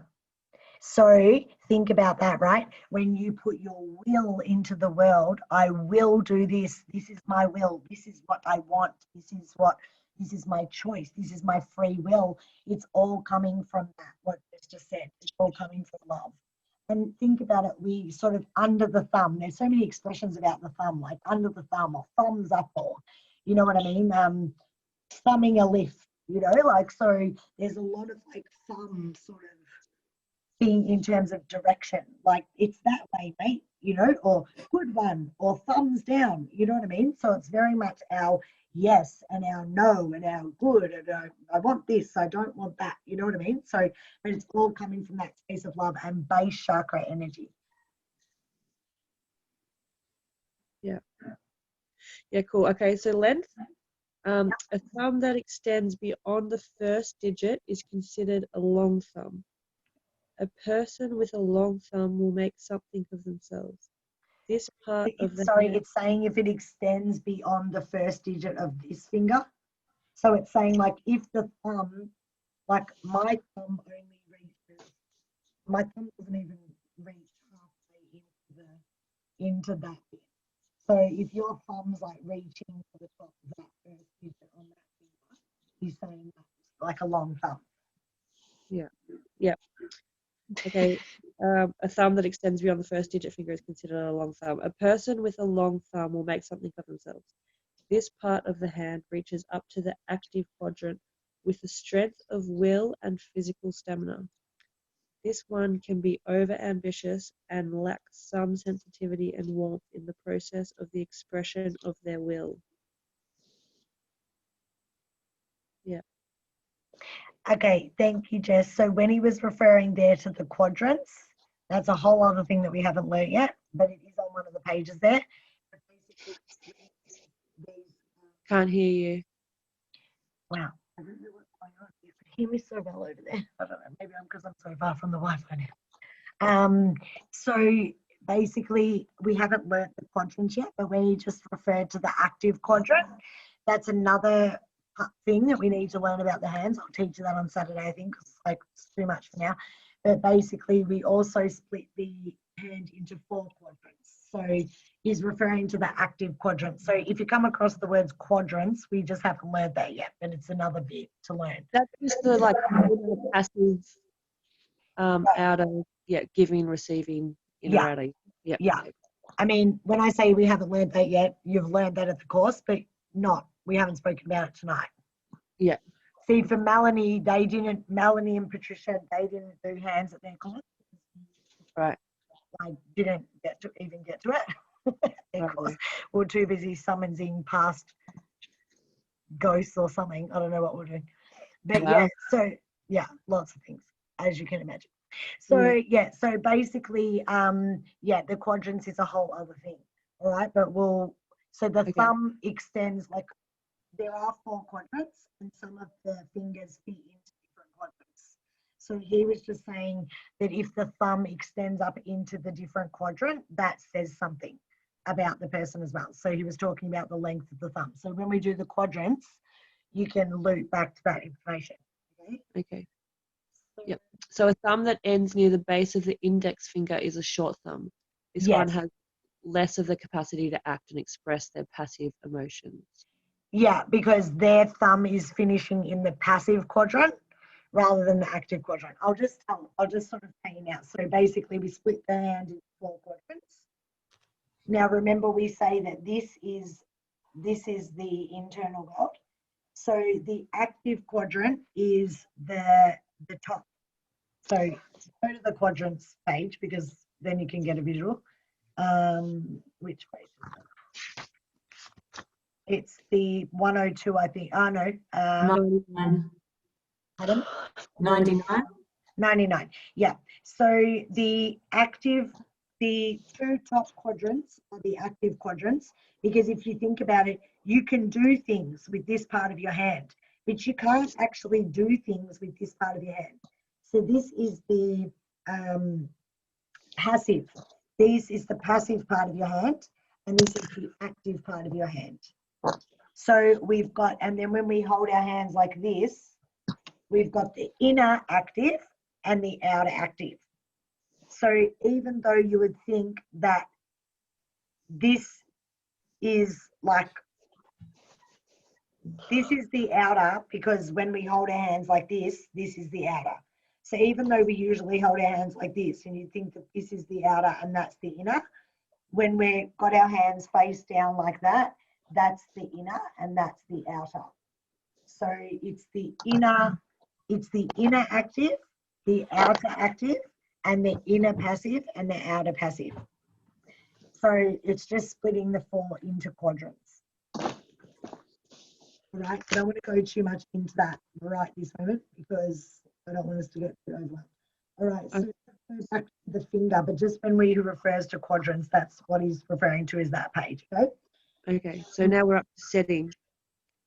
Pardon? Up to setting, continue? Yes, please. Okay, a good balanced setting of the thumb is seen where the thumb meets the wrist to form a square, solid base. This gives strength and stability to the whole hand. B, a high set thumb gives the wrist a sloping base. This may indicate this person may give in to others' opinions. If the thumb is set only slightly higher than the base, the person is drawing on more Venusasian? I don't know what that word is. Venusian. Thank you. Venetian. Energy. Venetian energy, making them warm-hearted and happy to do favors whenever they can. C, a very high set thumb signifies a dynamic and outgoing personality. On an average hand, this can mean stubbornness or arrogance. On a strong hand, it can be great personal strength Or D, if the thumb is submerged in the hand, the person is overcautious. If it is held inside the palm or clutched by the fingers, it shows anxiety, grief, or despair. Mm. Can you? I'm not sure that I got all of that. Anyway, I'll read it again another time. Yeah. So basically, it's talking about where it's a really sort of hard thing to analyze, to be honest, but where the thumb sort of finishes. So it's like some people's thumb, when you don't have other thumbs to compare to, it's a bit more difficult. But like, just compare your two thumbs for starters. They'll be completely, well, not completely, but they'll be quite different. So, for example, on this hand, my thumb almost extends down into the mount. It doesn't really, there's not much separation. Whereas on this hand, it's like my thumb doesn't really go into that setting. It's like it's quite flat there, and then that mound sort of comes up around the ridge. So it's that part there Jess is referring to, how the thumb is set into the mount. Like, is it sort of submerged in, or is it sort of sitting out on its own? Some people's thumb like almost goes out in at that bit, like it literally is like a whole other bit, the thumb. Or is it sort of like coming round and it's sort of part of it? And Melanie, yours looks quite, Yeah, it's high. yeah, like yours looks quite bony through there. Yeah. It See how looks Melanie's, like that high setting. yeah, see how Melanie's is different to mine? Like mine sort of curves around a bit more rounded. Melanie's has almost like it comes out there, like it's sort of square, and then it sits sort of on top. Whereas This mine- one's different. yeah. Yeah. Do you see what I mean? I don't. I can't really see that, but that's okay. I'll sit with it more. But I actually, like, honestly cannot see that Okay, thing. look at Heidi's. See how it's like almost like the thumb's got a whole bloody thing of its own. It's Oh, yeah. See that? Wow. Whereas mine's like it's like joined with that bit. Heidi's is like there's that bit, and then there's a whole thumb having its own little party. Interesting. Wow. Look at your hands. You've got such intuitive palms. Oh my god. Heidi's palms, they're so intuitive, those palms. That's an intuitive hand. I think you've got the same, Melanie, from memory. Kate's got the psychic fingers, I remember. Ali's are more Hey. practical. I actually remember all of your hands. That's fucking weird. Jess, you've got very grounded hands. And yeah, Manisha, you've got very intuitive palms as well. Especially Manisha, your right. That one. That right one's very intuitive. Yeah. Wow. Well, that's kind of creepy. I'm remembering now all your little body parts. To be able to identify any of you if there was like ever. Show me the palm. All right. Okay. So excellent. Okay. So Heidi, could you please read Jupiter? Thank you, Jess. Jupiter, the king of gods, rules the index finger. Judgment, water, orange. Top, pride, will over others, and executive skill. Middle, dignity, religious leadership, and ambition. Base, wisdom, financial drives. This finger represents executive ability, financial ambition, confidence in exerting one's will over the wills of others, and in some cases, religious leadership. This finger is normally shorter than the middle finger and roughly the same length as the fourth finger. If it is longer than the fourth finger, the person tends to be egotistical. If shorter, then the person lacks some confidence in themselves. Ego is not a bad thing.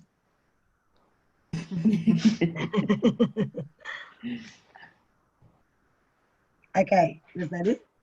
Yeah. Yeah, awesome. So listen to those words that Herman has related to judgment.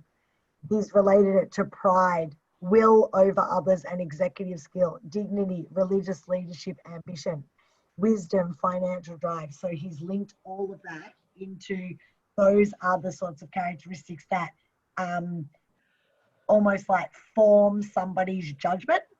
and like we point the finger with our religious beliefs and our, you know, our financial sort of like background, and that's like, it's almost like our standing in society, that sort of thing, like forms that judgment. Do you know what I mean? So it's really interesting, the words and the characteristics that is related to each of the overall characters of the fingers. So for example, think about when we did the toes, okay, and some of the toes shared like a webbing. Remember when 2 toes shared a webbing? We said that like the webbing's that big, that we said that those 2 toes, what the characteristics of those 2 toes, they might almost like come as like a package because they're on the same webbing. So it's the same with the fingers. Sometimes, like I know on my left, for example, my ambition and my spirituality, they share a webbing. So again, that's really interesting. The fact that that's the side that the judgment finger's longer than the ambition, that the ambition shares a webbing with the spirituality. So it's like, I think in a way that's almost like my spirituality has inhibited my ambition in feminine, because it's almost like the feminine expression of my spirituality is not like an ambitious drive behind it. It's more of like me, sort of my spirituality. So see how it starts to tell a story if you start to look at things like that, like, oh, that's interesting that none of the others share a webbing, but that shares a webbing. Okay, and how does that relate to the fact that on this hand they're that length, and on this hand they're that length, and what story could we start to put together from these things that we're picking up that are interesting points of interest about this particular person's hands? Am I making sense? Yeah. Yeah. All right. So, okay. Hey, I'm reading Saturn. Is that what you said? yeah. So Saturn, the judge and arbitrator rules the middle finger. Mediator, earth, red. Top section, spirituality, sense of judgment. Middle, happiness, search for truth, arbitration. Base, materialism, introspection, propriety. This finger mediates between the inner and outer sides of the hands and represents the person's ideas of right and wrong. A long Saturn finger indicates a love for introspection and a stubborn curiosity about insoluble questions of existence. If it is bent towards Jupiter, this person loves to be on their own. With a short Saturn finger, this person may have some difficulty distinguishing between right and wrong.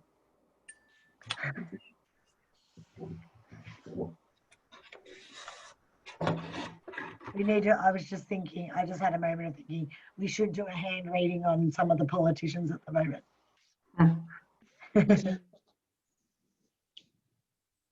Perfect. Okay, so obviously there is a lot to take in there. Okay, so again, just read over the book and just let it absorb a bit, and each time you'll sort of take in a bit more. But we're looking for things like, you know, which sort of fingers like lean into each other, and what could that mean? Which ones share webbing? You know, which ones have a really sort of interesting proportion between the sizes of the bits? Which ones have more flesh and which ones have less flesh? Some people have really interesting like flesh distribution, honestly. They'll have like these really big fat bits and then like nothing, almost like there's a dip, or like some people literally, it's like you can't even feel anything. Like it's like one finger will be so like thick, and then the other will almost be like there's literally no flesh on it. It's just like the over it. So it's just like really interesting to see, where is this person's vitality, where is their energy, and where are they lacking in that? And again, no good, bad, right or wrong. It's just telling a story and it's drawing our awareness to different areas. Yeah. Now you also might want to notice, where are the knuckles? Like, where are the knuckles positioned? Where are the joints? Like, you know, is how bendy is each finger? Like I know this finger on mine, it doesn't really bend properly. The others all can bend at the top. This one doesn't really bend. It's not that flexible. What could that mean about my crown chakra in my feminine or my spiritual finger? Like, why doesn't it bend? You know what I mean? I don't know. So like, it's like these are sorts of questions we might want to like ask. What's that drawing our awareness to? And it's all open to interpretation, but Herman's interpretations are in the book. And then you've got to sort of start to think about your own interpretations. All right. So we've got 10 minutes left. And I just want to draw our attention to the other things that we would be looking for is and we will continue this on Saturday. We'll look at the quadrants on Saturday and we'll look at what the different nouns mean. The other things that we cover is we look at the overall condition of the hands. So are the hands rough? Are they clammy? Are they wet? Are they like wrinkly? Do they have like sort of bumps? Are they smooth? Are they soft? You know, the outside of the hand as well. What's the skin texture like there? Because this is almost like the outside of the heart. So again, if this is like our internal weld, this is like our external weld. So some people might have a really hard, like leathery hand, and that could be like a protection of the heart. You know, is there left and right? Is one hot, one cold? Is one sort of like clammy and wet, and is the other one? I think she's banging again. Maybe I'm talking loud again. I'm usually so much louder than this, so she must be able to hear me all the time. I'm like, Jesus, she's probably heard me orgasming so many times. Anyway, so basically, my orgasms are not this quiet. So basically, yeah, is one hand dry? Is the other hand wet? Is it moist? Is it damp? Is it clammy? Is it cold? Like, so we're looking for temperature. We're looking for texture on the skin. We're looking for the quality of the skin. Okay, so the overall condition of the hands. Then we're looking at the shape of the hands. So Kate's got a very, well, actually, looking at the shape of the palms, and then we're looking at the shape of the fingers. So I remember Kate had very psychic fingers. So they're sort of like the long, sort of witchy fingers with the like they can be a bit knotty and a bit, you know, they're just sort of long and those sort of tickly fingers, like long and splint, like woo, magical fingers. They're like the psychic fingers, like how we've got the psychic toes. You know, the psychic toes are like the long, sort of crazy looking toes. We could have fingers that are a bit more conical. Conical means they're like a cone shape at the top. Or do the fingers all have square tips at the top? That's going to be a more practical finger. Like similar to if the jaw's square, it's more practical, it's more grounded, it's more earthy. Yeah, if it's more an oval shaped face, it's like the conical finger where it's more airy. Okay, so all of those finger shapes are listed on the page. So, but again, we'll go over them on Saturday. Then you want to look at the shape of the palm. So Heidi's got very intuitive palms, but so that's, and Melanie, I think you do too, but Melanie's very practical and grounded as well. Yeah, Heidi's just 101 intuitive palm. So, and she's very, well, she's like a medical intuitive just naturally. So that would make sense that her hands look like that. Who else had the intuitive palms? Melanie? Manisha, you've got one. One of yours is more intuitive than the other. And Jess, I think you've all, but Kate's all got the psychic ones. And Ali, yours are more like mine, like practical. So yeah, so looking at the palm shape, and that's different to the finger shape. Does that make sense? So again, they're all listed in the book, but you want to look at, is this palm like, is it a big palm and small fingers? Or is it a small palm and big fingers? What could that mean between the connection between the body and the mind? Bearing in mind that the chakras, this is the mind, this is the body. You know what I mean? So it's like, is this like a big, so that's why you would say an intuitive palm is like a big palm. It's like there's a very strong intuition. So it's very like this area is quite prominent. And then so when they touch people, they're really touching people more with their heart and their intuition rather than their mind. So they're more going to be your hands-on healers sort of thing. You know what I mean? Whereas Kate's fingers are more like psychic, which would say she's not so in tune with her intuition, but she's getting a lot of messages which could, that's not in balance, could create anxiety. So a lot of people with anxiety are actually fucking completely psychic. That's why they feel so fucking anxious all the time, because they're getting overloaded with so many messages, don't feel connected with their body, because usually psychic people are quite tall, skinny, like you, Kate, with not much of an ass. So they don't feel grounded. So they just feel basically like, whoa, like all, and they go, fuck, I'm anxious. But really, it's actually, I'm psychic. I haven't grown up in an environment that's helped me to cultivate that. So it actually feels like anxiety. Rather than a really tuned in, you know, and that could be the cold fingers as well, because it's like you're receiving, you know what I mean? Like they're alive with just almost like coldness can sometimes, it doesn't always mean a disconnect of energy. Sometimes coldness can be linked to psychic as well. Like when a cold thing comes over you, it could be a spiritual, it depends how it's happening. Yeah, I don't want to go off on a meandering train, because I'm trying to be good and stick to time. Oh my god, What was that? Oh, you frightened me. Frightened the shit out of me. Good morning. Sorry, guys. Sorry. no, that was brilliant, because it was just at the moment we were talking about spiritual stuff, and then I was like, I was busy looking for hand things. wait, tell him to come say hi. He's just waking up. He's shift working. Oh, okay, leave him there. However many women, or maybe he does, like all staring at him like, hey. Okay, I'm just curious. I'm like, I want to see what he looks like.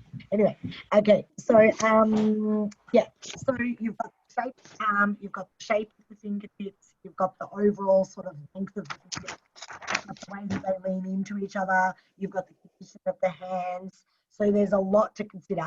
You've got the chakras, you've got what each of the fingers means, you've got what each of the little bits on the finger means. But we've covered most of that, okay? We haven't covered it in heaps of depth, but I've given you enough that you could spend tomorrow just reading that chapter. And then on Saturday, we can go a bit further deeper into it, okay? So, yeah, see if tomorrow you can at least read the chapter and do like a little bit of a hand reading on your own hand off that language hands form.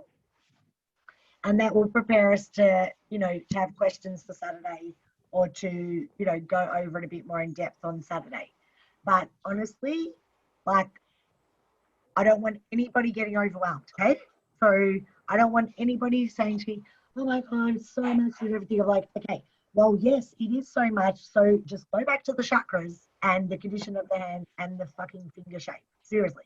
Even if you just commented on the chakras, the shape of the hands and the fingers, and the the shape of the palms, the shape of the fingers, the condition of the hands and the chakras, that would be enough. And that's all really easy. You do not have to mention anything about all the different characteristics on your reports or ever. You know what I mean? That's really in depth, unless you really are passionate about hands the way I am about the feet. Hey, just can I sorry. ask a quick question? Sorry, hey, Heidi. When you are writing your reports, are we making? Is it necessary to make reference to what, like, because we've written down all of our findings, yeah, what we see, but when we're actually making the report, do we have to include, like, based on blah blah blah blah blah, it would say da da da da, or it's just like that overall talking where you come up with an overall view of that person? You don't have to relate that evaluation back to the individual points that you've already highlighted. I think it's like any good sort of like evaluation. It has like a blend. So you have overall, this is what I saw. Overall, this is the story that it told. And then you might make a few references. Right. Evidence of this was when I saw the connection between your mound, your base chakra mound, whatever one that's called, the Venus, and the way your thumb sits, and based on the rigidity of your thumb and then the lack of vitality in your base chakra, I would have come to the conclusion that your awareness is being drawn to blah, blah, blah. Okay. So Or- a few of them, few points, Just a not few, a not few whole. points, a few references. Like Okay, sweet. your spiritual finger on your left hand, leans into the ambition, whereas it doesn't on the right hand. That says to me that perhaps you are a person who's been like this in your life, and perhaps you could focus a little bit more now on moving more in that direction to balance that out based on what you told me in your lifestyle consultation you want to achieve. You know what I mean? So Yeah. it's like just really all you want to show the person marking it is I'm a really good learner. Like I know how to find the answers in the book. Like I'm good with comprehension. I'm good with studying. So like I know how to look at something and go, oh, I know where to find that in the book. You know what I mean? And to also say, I know how to reference the body and like I know how to reference the body and then interpret that with my own message. And I've got confidence in my own message that I'm receiving, that I know how to then link that back to what I'm actually seeing in the body. Because it's all about your own interpretation. Like they want to be able to see that you have confidence in your own interpretations. But if everything's just your interpretation and then it's not grounded back into the body, then how did the client sort of have that anchor back into their body? You know how like we want to almost like anchor it back into their tissue? Yeah. Get it. That's cool. Yeah. Thank But you. honestly, all of you have already passed. Like, trust me on that. Like, you've all already passed. This is not about passing or failing. Like, you all already have passed because you're never not going to pass this. Do you know what I mean? Like, even if you had to clarify something on one of your documents or something, it would be, oh, can you clarify this? It's never going to be, oh, that wasn't good enough, fail. It's not, it just won't ever happen. So, because I will look over your documents before they get handed in, then they have to get handed in. Do you know what I mean? Like there's a whole process of like working to make sure that what you're handing in is going to be like really well received. So so we're just, this is why there's no pressure on this process. I want this to be an enjoyable learning experience. Yeah. Who else had a question then? Oh, mine was just about the filming of the. Yes, we didn't go over it. Yeah. Before you guys start, do you mind if I go? Of course. Yes. Right, I'll see you Saturday. Will you post what time? Yeah, what time works for everybody? Oh, no, I can't do the morning, actually. I might have to do around lunchtime. Does that work? Yeah. Just if you post it in the chat. Yeah. We might just do like an hour or 2 hours on Saturday around lunchtime. Does that suit everybody? Yes. Yeah. Okay, cool. Bye. Bye, Tally. Bye. What? So we just need to find out how we actually send the video. So I'm gonna talk to Murray. So Ellie's my technology person anyways, but with the body work, because at least one of the sessions has to be recorded, because I haven't supervised face to face because of the lockdown. We didn't do the 2-day retreat yet. So they need to be recorded, which it's quite long. So we just need to know logically how to send it. But can't we just do a recording of a Zoom one and record it and send you the link? Yeah, you could do it like that, definitely. But also, Kate, Mari might not need to see all of it, or maybe I can just like watch it. I don't know, somehow, and then I don't know if she actually first. Right. Okay. So just leave that one with me, and I'll call her tomorrow and I'll ask her. Okay. In the meantime, I know you guys want clarity about the gateways and you want clarity about the positions on the skull. Yeah. Is anybody doing body work before Saturday? No. Well. Yes.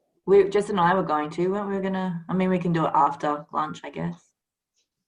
Okay. I can show you now, but I wanted to show you on the book where to sit. If you want to do it Saturday, it's fine. That's okay. But have you guys got the red book, the second book? I've got it, just not on me. Yeah. Okay. So in that book, there's It's literally going to show you how to set up the session. It literally goes through step by step of how to set up the session, and it will tell you about how to visualize the triangle. Now, visualizing the triangle is that triangle of light. You'll have a whole worksheet called Triangle of Light, which is the triangle that you want to visualize. It's in the Triangle of Light worksheet is in your, that folder that's got all the sheets in the plastic pockets. There's one called Triangle of Light.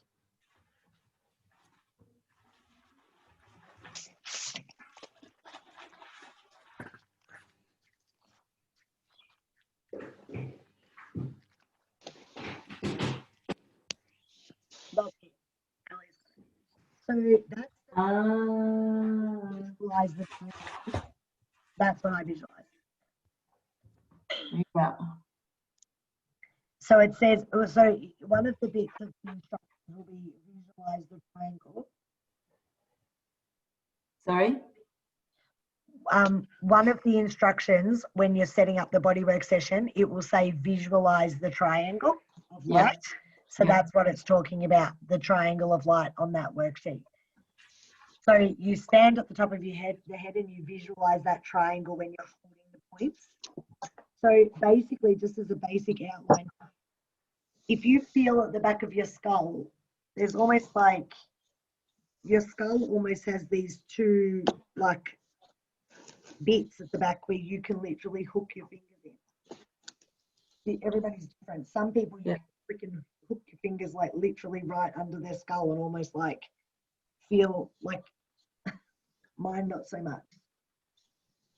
But you can almost like feel two little, almost like bits. So you put your thumbs in there and then you make a triangle. So it's like that. So you put your thumbs in and make like a triangle, and then I squeeze up. So it's like I squeeze those two bits there and hold that triangle. And so basically you've got it like that because their head's laid back. So it's like that. And so as I'm holding that, I'm visualizing that triangle and asking their body for permission. And then I also do like the points. You'll see on the emotional release trigger point form, it's got all the points for the back of the crown on that form. You know, the one where that we used during the body work where it had all the points outlined. We had our piece of paper and it was covered in bloody coconut oil by the end of it. And it had all the points on. That's actually got the crown chakra points on there. But the one where it shows you it from behind. But I also like to do another sort of little triangle here. So I sort of like do another triangle here, but holding the 2 points here at the back, I can really feel the masculine and feminine energy coming through. So that's where I start to really feel what's their body communicating on in terms of the masculine and the feminine when I hold the top of the head in that point. But have a little look, Kate, it's going to be a lot easier when I've got the actual book. I mean, it's got the steps on what to do, but I interpreted the steps differently to what you just said, though. So that's. Tell me what you see here. Well, it says, so step 1, you place the thumbs of both hands on the crown. Yeah. So that's different to how, so you said that your thumbs were at the back, at the base of the skull. Herman must do them the opposite way around to how I do them. I don't necessarily do it the way the book says, to be honest, but like so there's 2 bits. So the first one is there's 2 different positions. Yeah. Yep. So I do that one first. I hook my fingers in the bottom and like pull up on the back first, and then secondly I do the one that you just said where I put them at the top. It's just 2 different triangles that I create with my spirituality fingers, by the way. So my spirituality fingers and my thumb is all I touch them with in this. So that's my triangle each time. But my triangle is like hooking it under the scalp and meeting it there, position 1. Position 2 is like these two at the top and then making a triangle at the back. I love it. I need another head. Cody's demonstrating. Huh? I need to do it with on a head. Well, yeah. Yeah. Read what Herman's written. It will actually make sense. But I think I do them the opposite way to what Herman said. But there should probably be 2 different positions that he's outlined there, is there? I don't have the book in front of me. Yeah, there's 2. Yeah. I think I just do them the opposite way around for some reason. There's kind of 3 steps actually. So if you do it different to Herman, what do we do for the assessment? Herman's way or your way? Your way. Oh, sweet. Honestly. Okay. That's the thing, guys. There is no right or wrong, but at least if you just go to the head first, do something there, then then it's like at least you're following some order. You know what I mean? Awesome. It really is your own therapy. I mean, this is the thing. Like this is what I mean. It's not going to be tick that. But I want you guys to know, I want you to know how I do it so that when you're doing it your way, you know you're doing it your way. Do you know what I mean? Sure. Like, yeah. It's so long ago now that I forget Herman's way, although, fuck man, Herman's way is completely different to how I do it because Herman's friggin' body work was like a torture session. I was literally screaming the entire, and you're probably going, yeah, Rachel, yours is like a torture session as well, but you have not experienced. I thought Herman was actually going to break my toes. Like, it was actually like, I felt like I was in a Chinese torture session. Like, it was like he actually would get your toe and just be like, and you're like it was just, it wasn't as like chakra rebalancing at the time. It was just so, it was like poke, squeeze, like, you know, yeah. So, you know, you guys are all going to incorporate your other things as well, your Bowen, your Reiki, your medical intuitive stuff, like, you know what I mean? So you've got other things that you're incorporating with it as well. So Can I don't ask be another too question? hard on yourself, my darling. Can I ask another question? Yes. So when we're filming, do we have to have whatever we're filming on showing where we're actually pushing? Like, Well, this is why I want it's to quite clarify with difficult. Laurie, because it doesn't matter where, like, honestly, I know what she's going to say, but I do want to clarify with her. I know she's going to say they more just want to get a sense. See, all it is okay. Just basically, that. I was supposed to. I will supervise you doing 2 bodywork sessions, okay, at the weekend retreat. So this is a replacement for that. You see, normally you wouldn't have to provide a video at all. Yeah. So it's just, I mean, this is only so that I can see you and I can give you some feedback, like, hey babe, maybe try this or maybe try that, or the way that you speak to the client or whatever, like, just so that I can give you more coaching, more teaching. This is a teaching opportunity, but because we are putting the paperwork in front of the 2-day retreat because of the lockdown and because of the change in this, you know, legislation or whatever, and I want to push it through more quickly so you don't have to do the 9 extra modules. That's the only reason why you have to record it, is so that I can watch it, give you feedback, and prove to the college that I have watched you do it. Okay, sweet. Yeah. So, Rachel, yeah. can I FaceTime you and you can watch me do it? Definitely, yeah. But I still do want you to record some of it though, because I'm sure that I'm going to have to at least send at least some of it to the college to prove that I did that. You see, but I'll check with Mari, because I mean, that's what she said last time we spoke, but who knows? She might have got some more information by now, because normally I wouldn't have to record it, but normally I would have seen you in the room and I'd be there with you, and they know that you did all the extra hours at the 2-day thing. I mean, most of the teachers don't do that as a retreat. They just do it as like a supervision. But it's still like an extra like 10, 20 hours of learning. or something. You know what I mean? So because you haven't done that yet, I've just got to prove that you have done it in a different way. Oh, See, the other day we had a 4-hour class. Today we're having a 2-hour class. We'll do another one. So it's like, you know, we are actually building up our hours through these classes as well. But leave all that bit to me. Don't worry. I will get you over the line. Like, this is just about getting you over the line for the certificate. As I've said, it's not the end of our learning together. Like, we'll be learning together forever. And we're still going to have our 2-day thing, of course. Like, I can't wait for it. I want to get you all in the same room and practice and do all the things. So we're still going to do all that. This is just so that you don't have to do the 9 extra modules. Yeah, cool. thank you. None of Oh us yeah, have to. thanks, Rach. I definitely don't want you to. I do not want to have to mark 9 extra modules. Honestly, for all of you. Like, oh my god. Like, ugh. So yeah, no. We just need to get this done, and then yeah, we'll fill in any gaps later. Okay. Yep. No overwhelm, Kate. All right. I'm just tired. I know. Yeah, nobody get overwhelmed. And honestly, that is really what you've got to remember is where you're cultivating your way of doing this. Like, I don't do it anything like Herman. I really don't. I do it a lot like Bianca, who was actually my teacher originally, but even she does it nothing like Herman.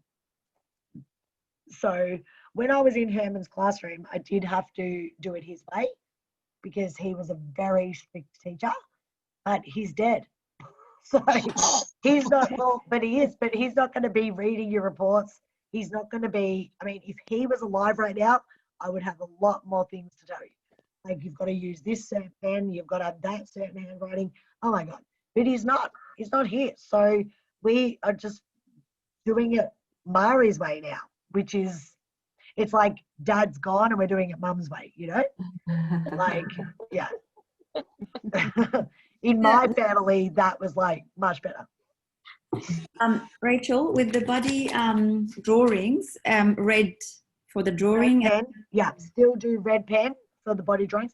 Now, honestly, like, again, Herman was so fucking strict with the body drawings. He would make me just do it all again. Like, because if I stuck too close to the lines, and he's like, Rachel, that person that you've drawn on there is a skinny person, because that diagram is like quite skinny on that page. She looked that skinny, you know, and he's like, you've got to make her fatter. She's fat, blah, blah, blah, you know, and I'm like, oh God, honestly, Herman, you know, so, but it's still the point is that if the person is not actually shaped like the bloody thing and they've got decent supposed tissue, like, we're a psychosomatic therapist, so we can say they're fatter than the picture or they're skinnier than the picture. There's no bad, good, right or wrong. Some people are fatter than that picture. It's not like we're being offensive because society says that it's offensive to whatever, to draw somebody outside of those lines, because they actually are just actually a different shape, those lines. But I used to not offend because I had issues about my own body weight or whatever. You know what I mean? Now I can say, oh, I've got a big ass and I'm happy about it. You know what I mean? But back then it'd be like, oh, I don't want them to think I think their ass is bigger than the picture. You know what I mean? Like, no, we've got to accept different body sizes and shapes. So Herman was always like trying to drill that into me, but just in a bit of a weird way, like making me redraw the picture 1,000,000 times until it was actually accurate. So obviously we're not all Picasso, but just to be a bit more accurate. So you're not going to just trace the body around the same thing as what's on the paper, because unless they really are as skinny as that person in the paper, do you know what I mean? The diagram. Pictures. Do you have the pictures from our retreat? So this is going to be an epic thing. I have to go to Karen, which I'm going to go there Saturday because that's why I want to get my workbooks. And I am going to try and find my old phone, which won't upload to the cloud. I don't know why. I've taken it to Apple Top 1,000,000 times and it still won't work. And hopefully those photos are going to be on there. But who do you need again? Jess's. Jess's, yeah. Yeah. I will look for you. Don't worry. Worst case scenario, she can take them again. They're not going to be so far off that it won't make any sense. Do you know what I mean? Yeah.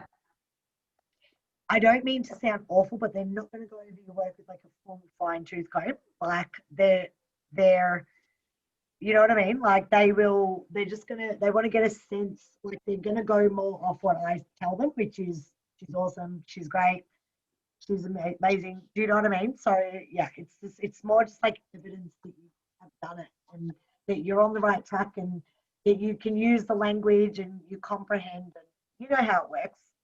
Yeah. Yeah. Yeah, cool. Beautiful. Thanks.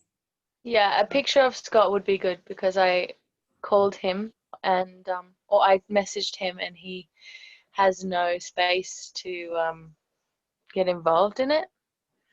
He's just doing his thing, trying to wake people up, and that's all he's focusing on. So he doesn't want to be a part of this. He's just a bit overwhelmed by the global situation. Yeah. That's fair enough. It is quite overwhelming. Plus, Scott's got a very round head. His ears are very thing, so he's very influenced by what's happening energetically. So yeah.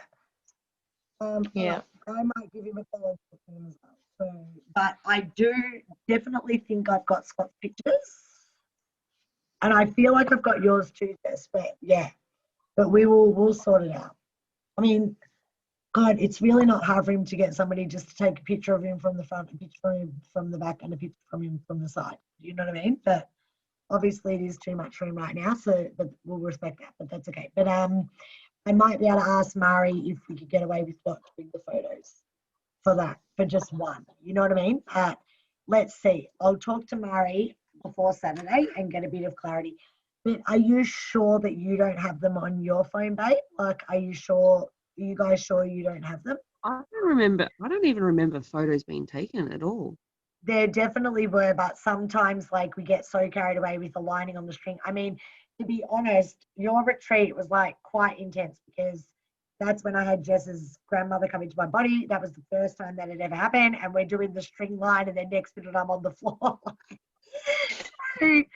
I wouldn't be surprised if we didn't take the photos because like, what the hell? I mean, we were like summoning some bloody past life experience with people playing drums and like some bloody South American tribal shamanic thing going on. So I don't know, maybe we didn't take photos. Don't ever tell Herman. Like then actually since Herman died is when this shit started happening. So I reckon he's already all over it. I told Mari all about it as well. So she's all right. She's on board with it. She knows what's going on. Yeah, because at first I was like, I'm sorry, Mari. The courses have sort of turned into something that I don't know if Herman would be okay with. And she's like, Rachel, that's amazing. You know?